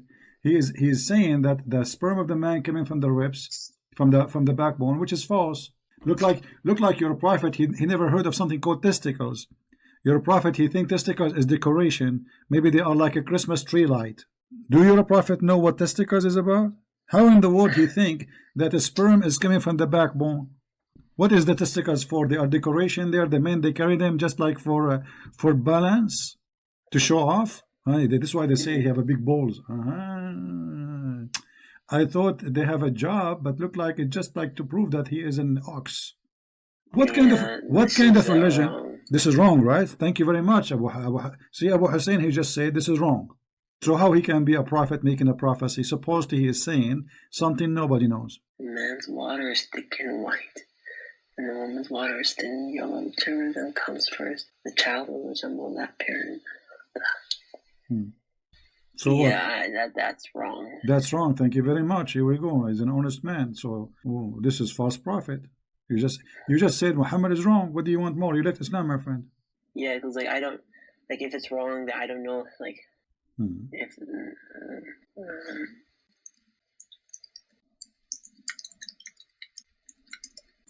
Come on, easy in the keyboard. Otherwise, the keyboard will have orgasm from his chest. Yeah, I don't know. What do you mean you don't know? You are smart. Come on, this is not a prophet. Do you know the story when a guy he came to your prophet and he said to him, "I will ask you 3 questions. Nobody know the answer for them." Do you know the hadith? Sorry, what? There's a guy he came to your prophet and he told him, "I'm going to ask you a question. Nobody know the answer for them except a prophet of God." Do you know the story? No. Okay, let me show you. A guy he came to the prophet. His name is Abdullah ibn Salam, and he said to the prophet, "I will ask you about 3 things which nobody knows unless he's a prophet." Do you see the hadith on the screen? Not yet. Okay, let me use my magic. Oh, there you go. Okay, see my magic working. Okay, he said to him, firstly, you see when a Muslim say firstly, it means a disaster is coming. Firstly, what is the first portent of the hour? What is the first meal of the people in the paradise? And what make a baby look like its father or mother? Oh, here we go. Let us go and cut the cheese, not to waste our time. Muhammad, he said,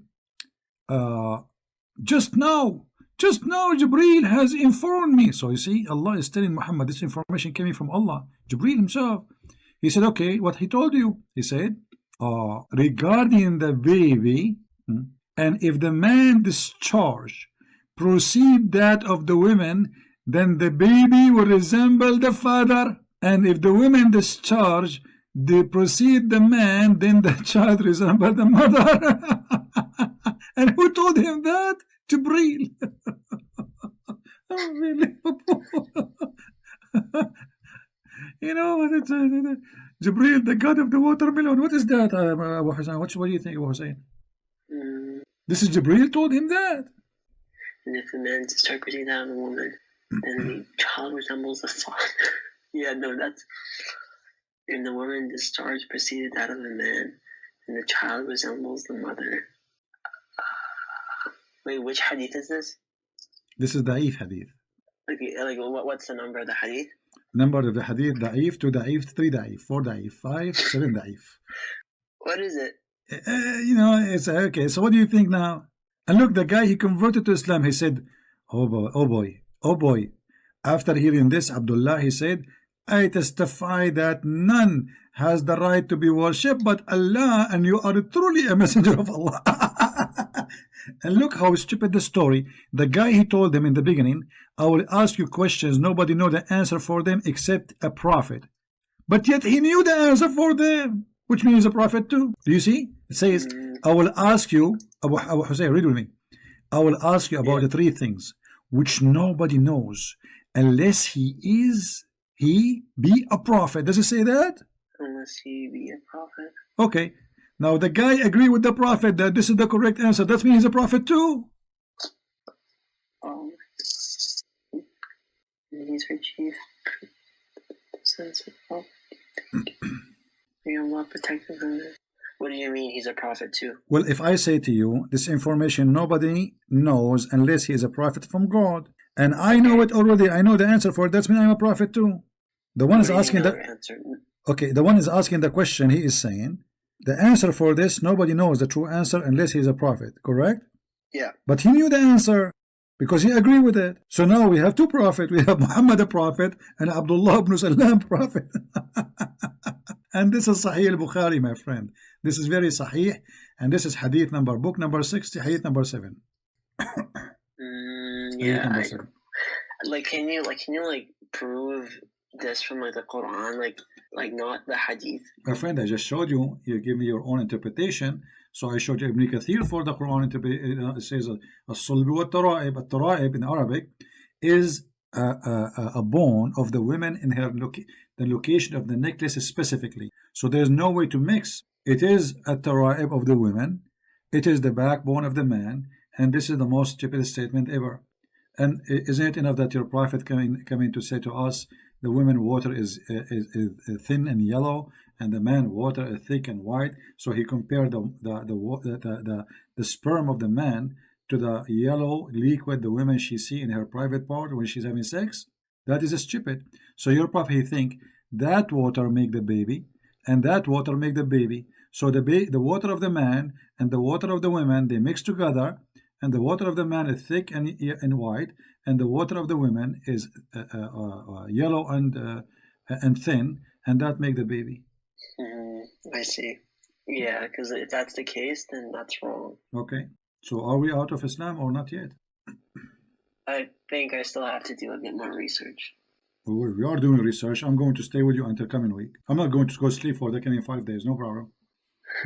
Yeah, no, I'll go. I mean, what? You are trying just to get an excuse of us, and you are trying to get us to escape the, saying I am out of Islam. I'm not going to let you go.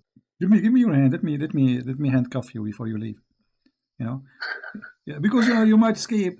Come on, be honest. What is missing? I did not prove to you to be wrong. Be honest with me. But can you show me this from the Quran? Proof from the Quran. I just showed you. This is from the Quran.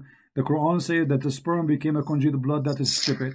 The Quran says that the blood became a flesh. That's stupid.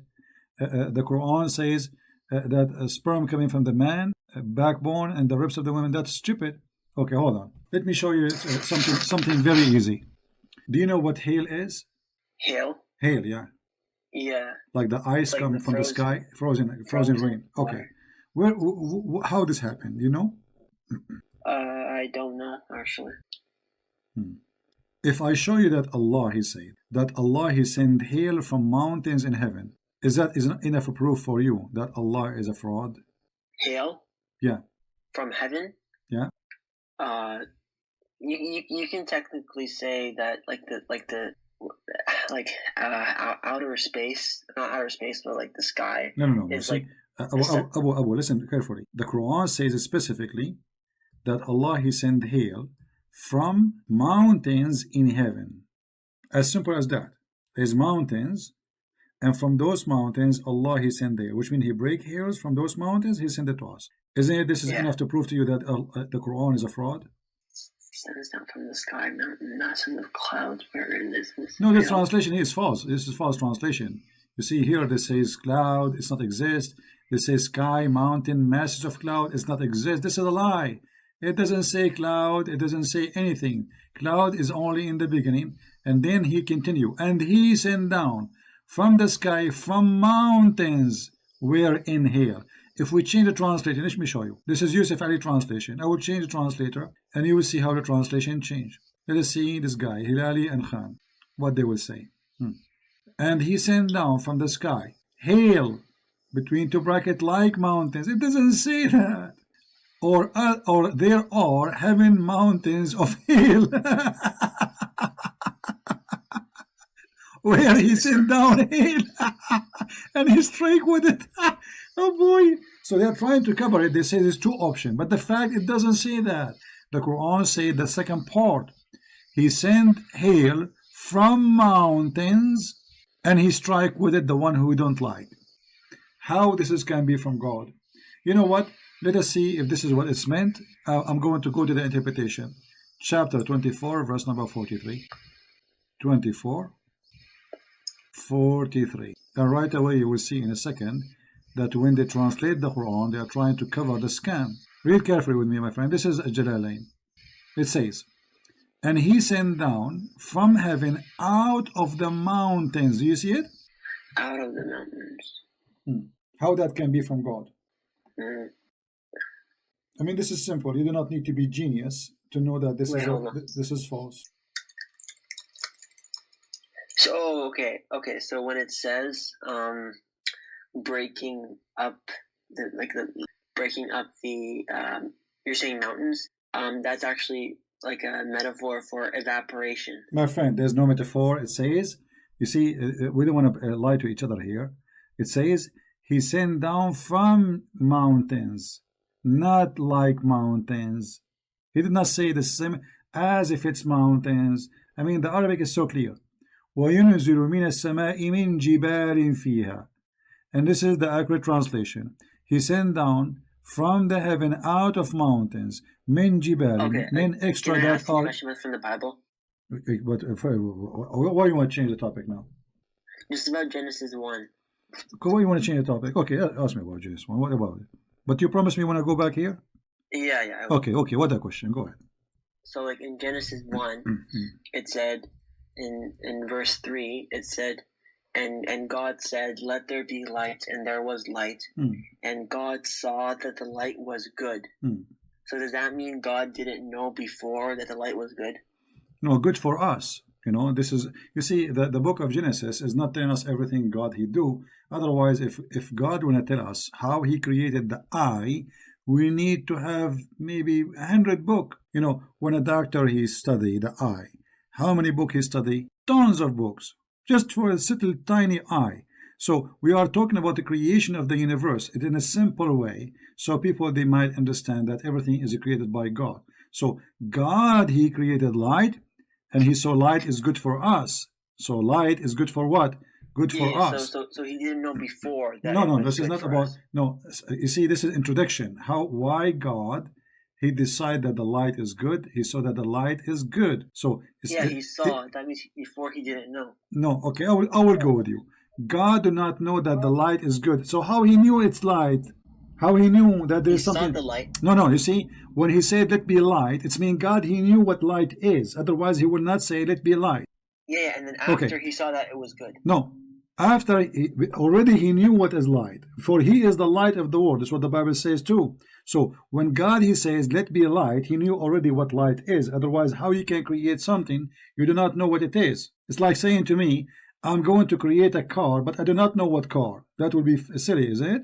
So when he saw the light, it was good. Then he spread the light out, which mean the light now is perfected for us. It's ready for use, and that is the second stage. Then he spread the light from separated the light from darkness.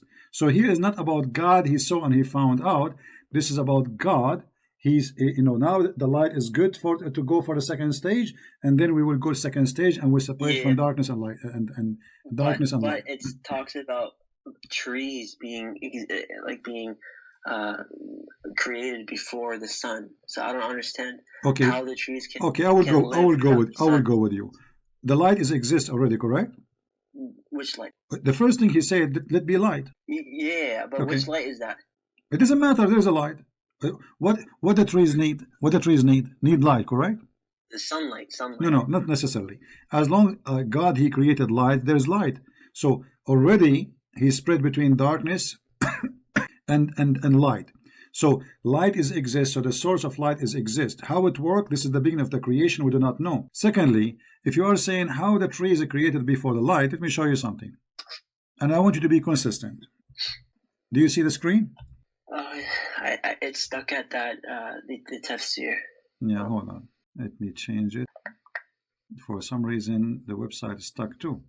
Let me see what's happening here. I hope I'm not losing my internet. Oh, where are you from? You see, well, I will tell you my story now, but this is a very sad story. This is between me and you. Is that okay? Okay. Well, my dad, he was hijacking an airplane, and my mom was with him. She was like carrying me. It was like the month number 14. So anyway, he tried to land in Switzerland. They did not give him refugee because he is from Al Qaeda. So he flight all the way to the Trade Center, and they hit the Trade Center, and I was born there. So that you can say like I'm from the Trade Center. Place. Okay. I don't know what happened to this website. It's not opening.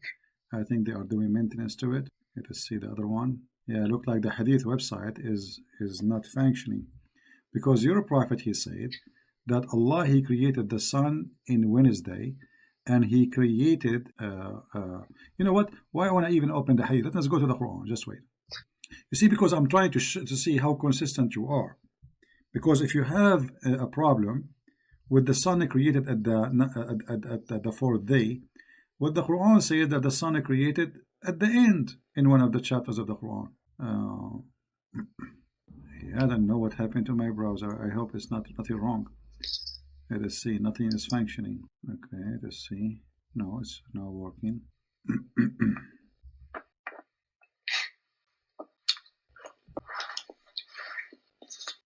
What happened? Let us try a different website.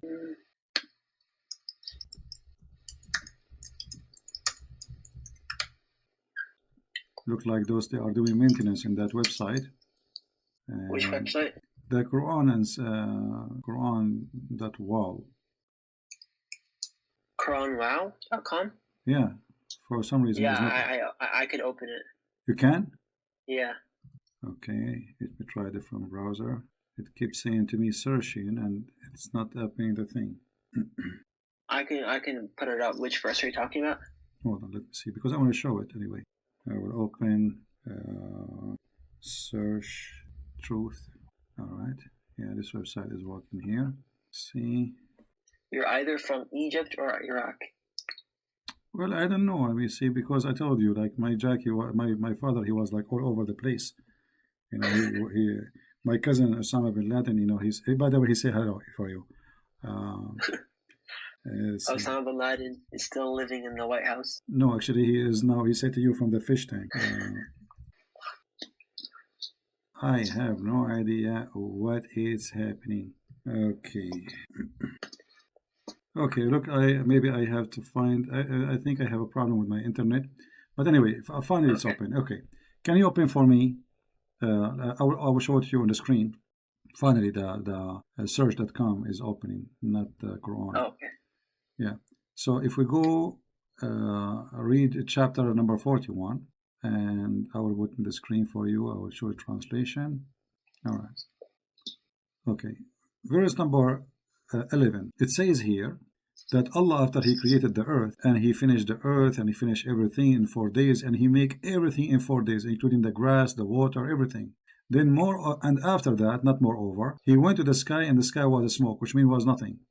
And then after that, He completed them, and He made them 7 firms in 2 days. And after that, He created the stars. According to you, you are saying, how God created the sun in the 4th day in the Bible.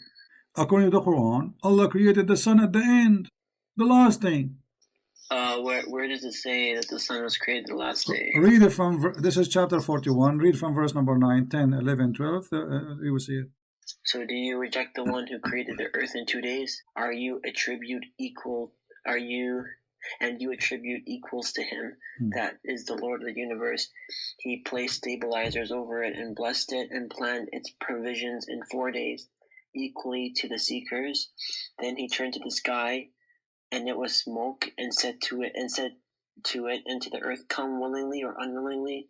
Then said, we come willingly. So he completed them as 7 universes in 2 days, and he assigned to each universe its laws, and we decorated the lower universe with lamps and for protection. That is the sign of the Almighty. Okay, so the last thing, it was the light, the stars, the last thing in Allah creation. Okay. Well, you are saying how there was a trees without light. In the Bible, does it say that they were plants? The verse, here we go. Read with me, my friend. In verse number 10, it says, He set earth, mountain, standing firm, high above it, and bestowed blessing in the earth, and measure all things, giving the measurement. Do you see measurement? وَمَرْعَاهَا. You know what mar'aha mean? Mar'a is the grass for the animals. Yeah. The greenery. So now we have trees, we have a greenery, we have a grass, we have water, and then Allah He start walking in the sky. That's verse 12. So in the Bible it says that God from the beginning He created light, so we have light already. So the universe not without light, there's light, but the star, which is we know as a sun today, is created in the 4th day, which means already there's light. In the Quran there was nothing. The last thing Allah He created, it was the stars. Wait, it says oh yeah, okay. So this is a big problem. Stabilizers over it and blessed it and planted its. Wait, it doesn't say plants. No, my friend, it says وَأَخْرَجَ مَرْعَاهَا. Al-mar'a is the food of the animals, the grass, the trees. Mar'aha. So it says that. You can read the interpretation, any interpretation you want. Okay. Yeah, and let us see if the website is this website. You see, I was trying to open it. It says the connection has time out. I was trying to open it, but it wasn't working. Here we go. Now it's opening. Let us see. Look what your prophet he said. And I'm sure you heard this from the Muslims saying to you, the Bible says that God created the sun in the 4th day. How that can be? This is wrong. But look, in a second, you will see the Muslim, they will still accept, because their prophet, he was copying from the Jews. Look what it says here. This is your prophet talking, not me. Allah the Exalted, the Greatest, created the clay in Saturday, created the mountain in Sunday, created the trees in Monday, and He created the entire labor in Tuesday, and He created the light in what? Do you see it? Wednesday. Oh, wait, where is this from? This is Sahih Muslim. Oh, there we go. Go. It says Thursday. The light in Wednesday. It says Thursday. The light in Wednesday. He created the light in Wednesday. The hadith on top of it, it said Thursday. Where? It's the same hadith. It's exactly the same hadith. Scroll up. No, it says the same. He created the light on Wednesday. He spread the animals and all kind of in Thursday. So light is in Wednesday. You see it? Before that, there's no light. In the Bible, there is light from the beginning, before all those things are created. According to Muhammad, light was only in Wednesday. And that is additional proof that Muhammad is a false and a fraud. Because here, not only he is contradicting himself, he is lying. For if you count the words here, you will find that the total number of the creation is 7 days, not 6 days. The Quran says Allah created the earth and the heaven in 6 days. Read with me. Yeah. Saturday, this is number 1. Sunday, 2. Monday, 3. Tuesday, 4. Wednesday, 5. Thursday, 6. Friday, 7. But the Quran says Allah created the earth and heaven in 7 days. Adam is not heavens and the earth. No, my friend, you see, he created, this is the creation, doesn't matter. This is the creation because the Quran says Allah created what is in heaven and earth in 6 days, not only the earth. Does it say that? Or it says that he created it in the heavens and the earth in 6 days? Exactly, which means whatever between them is in 6 days. Adam is I think it's talking about like the actual mass itself, like the earth itself. No, the earth and the heaven, whatever is inside them is created in 6 days. And then, you know, when he say the order is wrong too, like, you know, I just showed you in chapter number 41 that the last thing Allah created was the stars, correct? And you agreed, correct? Yeah. Okay, but if you go to different verses in the Quran, you will see that the stars are created in the beginning. Totally the opposite. If you go here, chapter 79 as an example, verse number, you can read it from, Can I ask you about Christianity? No problem, but why you don't leave Islam first and then you can ask me? Here we go. I mean, look at this. Chapter 79, it says that Allah created the earth. And then he he created the sky first. This is number 1. This is 79. Then he raised the sky. Then he made the day and the night, which means there's the stars. And then after that, he made the earth flat. And then after that, he made the grass. But in the chapter 41 is the opposite. In chapter 41, it was totally the different direction. It was the grass first. It was the earth, and then the mountains, and then the grass, and then the stars. Here it is the sky. When it says "and then," it doesn't mean like by time. No, my friend, it says not only and then. It says وَالْأَرْضُ بَعْدَ ذَلِكَ, and after that, not only then. Arabic is so clear. وَالْأَرْضُ بَعْدَ ذَلِكَ, and after that. Yeah. So after that means after that. Come on, right? So this is in order. So, and after that, he did this and this and that. So, it's obvious that this is a total contradiction. Chapter 41 saying the opposite. Allah, he finished the earth, then the mountains, then the grass, the trees, then the light. Here, the opposite. Here, the sky. He made the light. After that, he started working in the earth. And after that, he made the grass and the water. And after that, he put the mountains. Totally 100% the opposite. So how this can be from God? God don't remember which one he created first? He's confused. One chapter he says something, in the other chapter he said the opposite. Like the Bible also has like so many contradictions. No. You see, this is contradiction for the ignorant, with my respect to you, my friend. But look what you just said. You just said also in the Bible is contradiction, which means you just admitted that the Quran is full of contradiction. Correct? Like how many women went to the how many women went to the cave to see Jesus? Was it like 2, 3, 4? My friend, that will not change anything, and that is not a corruption, and that's not a contradiction, because everyone he report in the story what is he believe it's important. Secondly, if I wrote a story about Jesus, which is what happened, and the other disciple will write the same story, there's no point to write it exactly the same. So we have to cover what is not mentioned. So you think this is different information. The fact it's not. This is why there's 4 people describing more additional information. Because if the 4 they will write exactly word by word, then why we need 4? Do you understand what I'm saying? If all of them they will write exactly word by word, then there is no need for having 4 books. 1 is enough.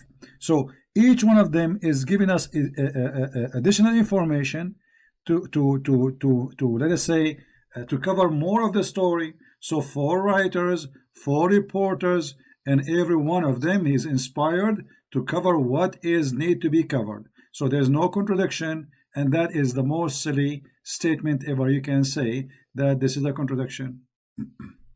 So imagine, Abu, I have 4 books. Do you have the original Bible? Sure we have. We have thousands of manuscripts, thousands. You Muslims don't have anything. But if you look at what your scholars say, they say the majority of those thousands, they're from very early on, very after hundreds of years. No, my friend, we have even older than the manuscript. We have the mosaic. We have the historian. We have all kinds. Actually, there's no book in the whole world. You see, there's a guy who is anti-Christianity. He hated Christianity. He said that there's no book is more valid and documented more than the Bible. Yet he's against Christianity. But he admitted that there's no book in the world have enough reference and proofs as much as the Bible. Yet he hated the Bible. So you cannot go in that direction. Now, before we go and switch for Christianity, you can ask me as much as you want. But why we don't say, you just admitted that this is contradiction, this is false. Why you don't say I'm out of Islam? It's very hard to say it. Why not? Why not? It's very hard to say it. What does that mean? I mean, what is it? You are a human being. You have a brain, and you're using your brain. It's hard to use your brain.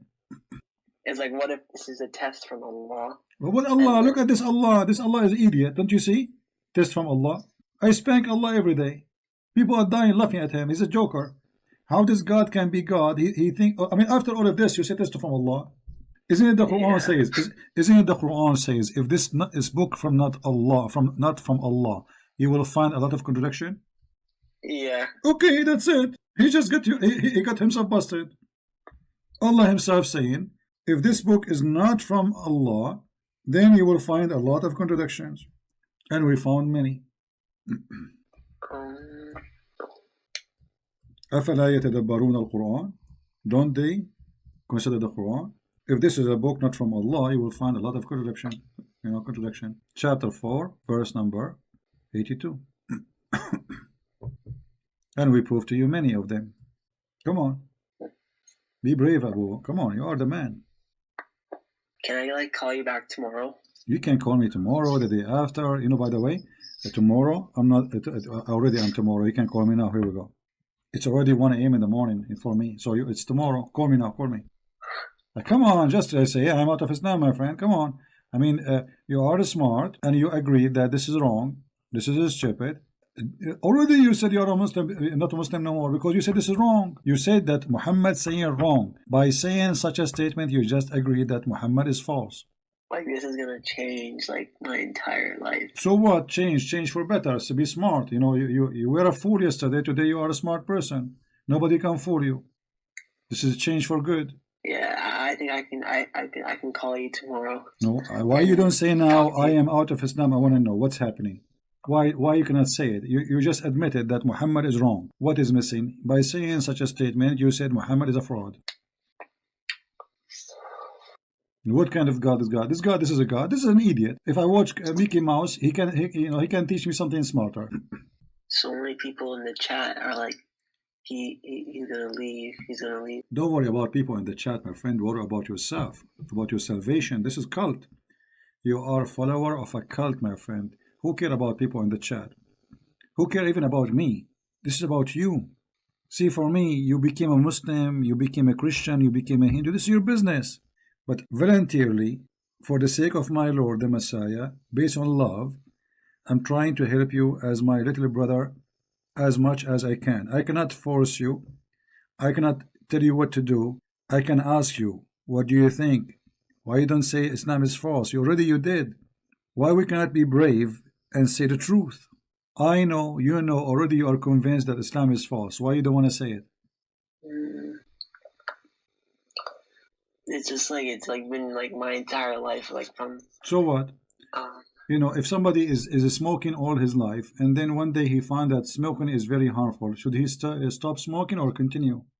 We have to make a smart decision, all my friend. It's not about all my life. So what of all my life? If all my life was wrong, should I continue wrong? Okay, I'm out of Islam. Wonderful. I'm happy for you, my friend. Smart person. He's out of Islam. Thank you, Lord. My time was not wasted. And Abu Hassan, who challenged me, he said, "Why you are afraid to debate me?" In the beginning, now he left Islam. This is very funny, Abu. You challenge me. Why you are coward? You are brave.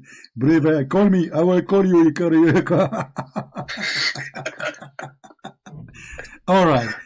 Now it is time for the good time. Forget about the filthy Muhammad and the garbage of Muhammad. Here we go, Christian Prince in your service. How I can help you, my friend, about Christianity? Okay, so like my main question is, like, the Christians believe that God had to come and like die for us. Like, I don't get that. Like, why would he have to come and die? No, first of all, nothing is called had to come. Nothing is called had to die. That's not absolutely false. You see, Jesus, he said, for God he loved the world, he sent his only begotten son. For he loved the world, not because he have to. Nobody have to. Nobody have to. He love us. Because he love us, he want to save us. So you got a wrong idea about Christianity. Christ, he love you, he love me, he love all the Muslims, he love all the Hindus, he love all the Buddhas. He want to save everybody, every single one.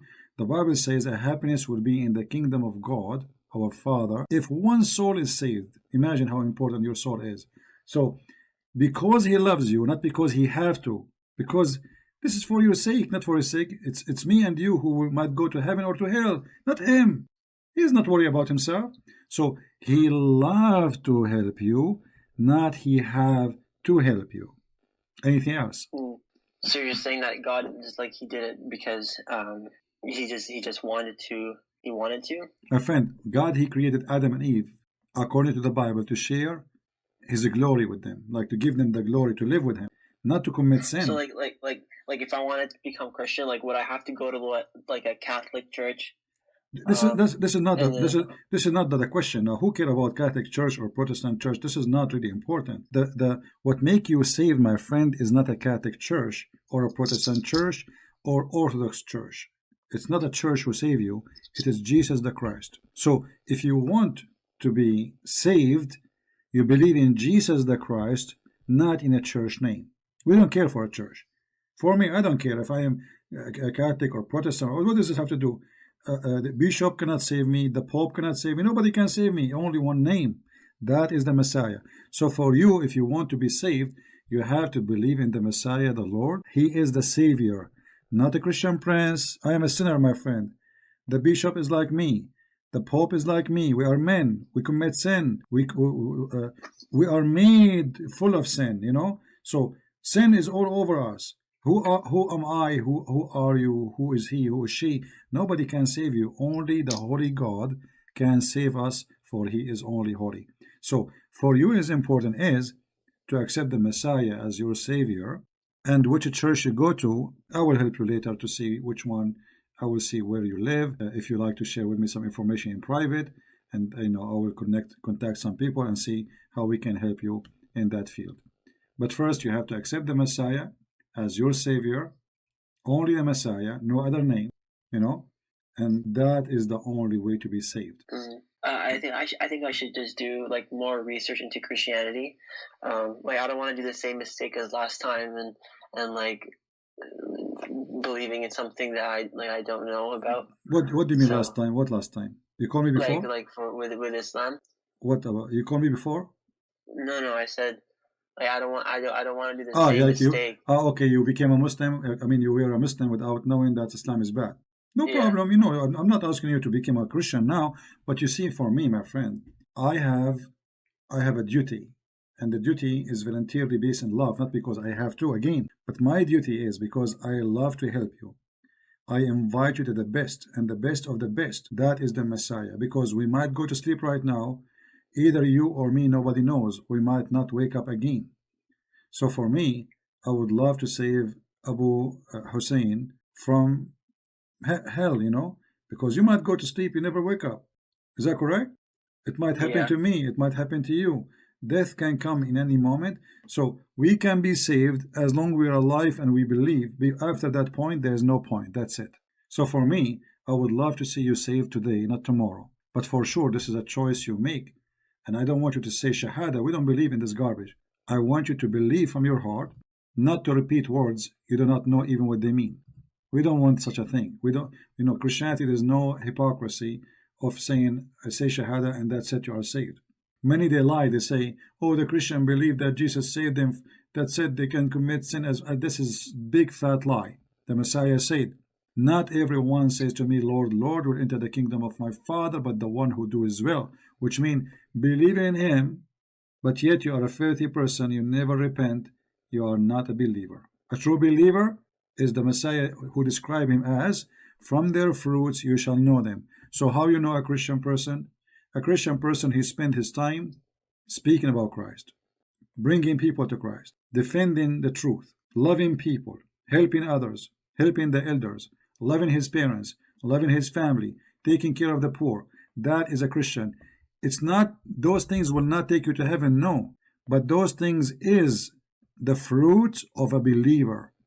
So the Messiah said, from their fruits you shall know them, which means if you are truly true a believer, then you do what believers do. Otherwise, how a believer can be a believer yet he have no good fruits? So we don't believe that because I made donation I will go to heaven. No, you cannot bribe God. But we believe that because you are a believer, that belief will make you produce the good fruit, which is a fruit fit with the Holy God. So from their fruit we will know them, but it's not the fruit will save you. It's your faith. The fruit is an evidence of you being alive. It's like the blood, you know, you have a blood. How we know that this person is alive? We know we have his heart is beating. So how come he is claiming to be alive but he have no heart? So in Christianity, the second you believe in the Messiah, your heart should be there. And what does that mean? Your heart for the poor, your heart for the elder, your heart for the needy, your heart for the sick, your heart for the one who need help, your heart for your parent, to love them, to respect them, your heart for everybody around you, loving everybody. That is your heart. So you became a believer, you have hate in your heart, you are no Christian. You became a believer, you hurt others, you are no Christian. You became a believer, you want to kill, you want to hate, you want to disgrace people, you are no Christian. So from their fruit we shall know them, my friend, and that is the fruit of Jesus, not my fruit. Which means, because I believe in Jesus the Christ, that fruit is coming automatically from me. For his light is shining through my face, through my blood, through my action, through my words. And this is why I spend my time today with you, my friend and my brother Abu Hussein. I do not know you, my friend. I never met you. I have no idea who are you. But voluntarily, for the sake of love of God, he made me sit with you all those hours. And honest to God, my eyes are hurting, my back is hurting, and I wish really I go and lay down. But because I would love to save you before I go, I say to you, I want to stay with you until tomorrow. I want to stay with you until next week. May the Lord open your heart and save you and accept the Messiah. And this is why I'm staying with you until now. Okay, thank you so much, CP. No, don't thank me, my friend. I'm just telling you what is making me do what I'm doing. If you want to thank the Lord, the Messiah, I just told you, he is the one who made me do that. You see, if not him, I will be busy watching an action movie maybe, or going to nightclubs. You know what I mean? So it is not me really who is doing this to you. It is him. We just say, when you are a believer, the fruit of the Messiah is going to come through you. This is not my fruit. This is his fruit. My fruit is ugly. I have nothing good. Nothing good of me. Nothing good to be proud about. It is him who gave me little wisdom to share with you, so you might become a believer and you will be saved.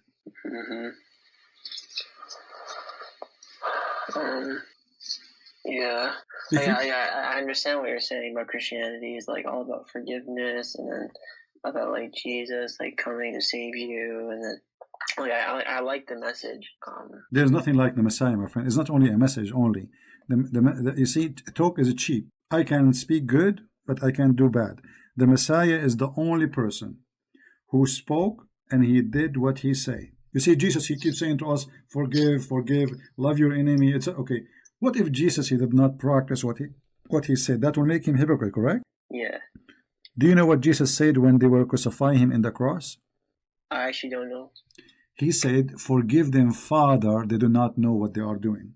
Can you imagine, Abu? I mean, you are putting nails in my hands, humiliating me, killing me, literally. And yet, I'm worried about you.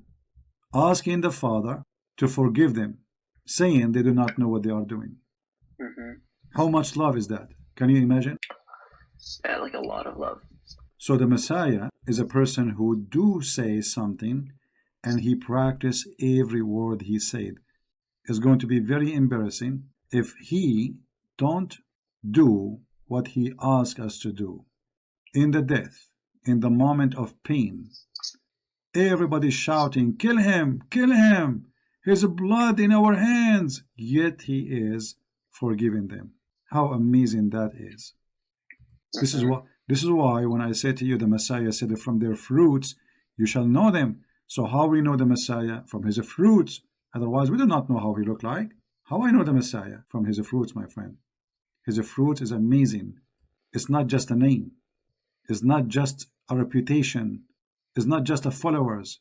It's just not how huge a number the Christianity, how big their church is. It doesn't matter if the church is small or big. If there's one believer left in Christ, still Christ is the truth. The number is not important. Forgive them, Father. They do not know what they are doing.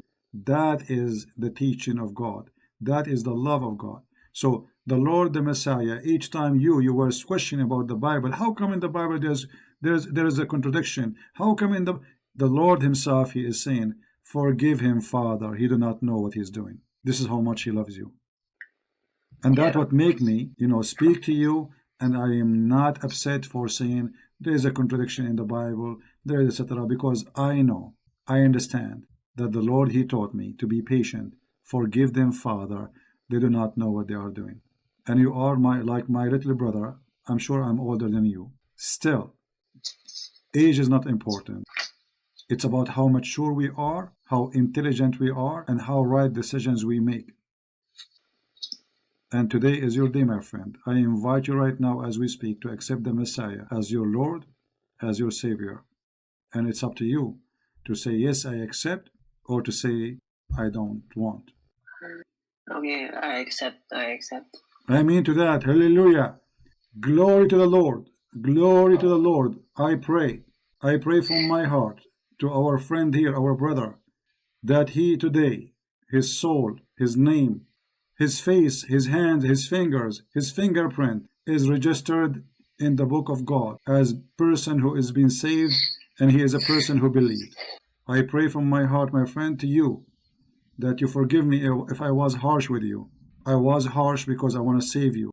I was maybe a little bit tough because I want to help you. Sometime we have to be burned by the fire so we can be healed from injury. And today you've been healed. I'm so happy for you, Abu. Yeah, I can I just like have like I have to go right now. My friend, don't worry. I know you are crying. I'm happy for you. Those are tears of a glory. Wash your heart, wash yourself, and you are a new person today. You are reborn again with the Christ. So those tears, nothing to be ashamed of. The real man is the one who cries when it is time to cry, and there's no shame. Yeah, I can call you back tomorrow. All right, my friend, my brother. Sorry, not my friend no more. You are my brother. So I'm so happy for you, Abu. I'm so glad that you accept the Lord, and I will be happy to help you later if you want me to help you to see where if you can share with me later, maybe not now, not necessarily now, so I can find some good Christians to help you, to take you to churches, and to learn more about the Bible and to Bible study, and then may the Lord help us and find you the right time to do baptism, so you accept the Holy Spirit, and the Lord, He will be your guide forever and ever. Amen. Okay. Thank you, my friend. Thank you for calling. Thank you so much, CP. Thank you. Take care. God bless you. Thank you. I'm so happy for this gentleman, this brother. Sometimes, like, you spend too much time, but it's worth it. God is good, and the one who made you leave Islam today and accept Him is Him, not me. Nothing is done by my hands. The Lord, He opened your heart. The Lord, He made you call me. The Lord, He helped you. And the Lord, He helped me. So thank you, Lord, for what He did today. That is one of His blessing, and His blessing is many. Today, Abu, you were a blessing to me, for I receive a blessing from the Lord to help you. And you are a blessing to your family. You are a blessing for those Christians. And I pray that all the Christians today, they will pray for this wonderful person who was at least honest, even though he's fighting hard to reject, to stay in his old belief. But then the truth will set you free. That's what the Bible says. Read the books, search for the truth, and the truth will set you free. And the Messiah said, I am the truth. I am the truth. And remember, each time the Messiah, he said, I am, he says, I am God. When Moses asked God, who are you? He said, I am Yahweh. That is what I am. People don't understand that the word I am is considered as a name for God in the Bible, but they read it as a translation. But the fact this is how God, He presented Himself. So the Messiah, He said to us everywhere, I am the truth. How a prophet of God can be? I am. How he can be the truth? You are just a man. I am the light. How you can be the light? You are just a man. I am the Alpha. I am the Omega. I am the beginning. I am the end. I am the judge. I am the door. I am the resurrection. I am the life. What do you want more? And yet they say to us, where He said, I'm God, worship me. If this is not about God, worship me, this is about what?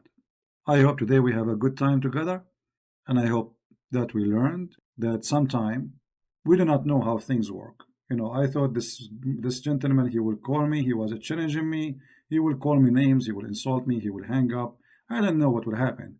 But look, the Lord, He's wonderful, and He brought me a beautiful soul, so we can help him, and we can all rejoice with him. He was crying at the end, but this is a good cry. It's better than a crying in the judgment day, my friend. This is the good cry. This is the perfect cry. It's a cry of salvation. It's a cry of happiness. It's a cry, I am free. I am not a pagan kissing black stone, believing in a black stone, going around the stones. I am a follower, not of the dead Muhammad. I am a follower of the living Messiah, who is right now as we speak in heaven. And the Messiah, He said, every two of you mention my name, I will be between them. I will be the third. He exists. He hears us. He is with us. I will never leave you alone. That is the Messiah.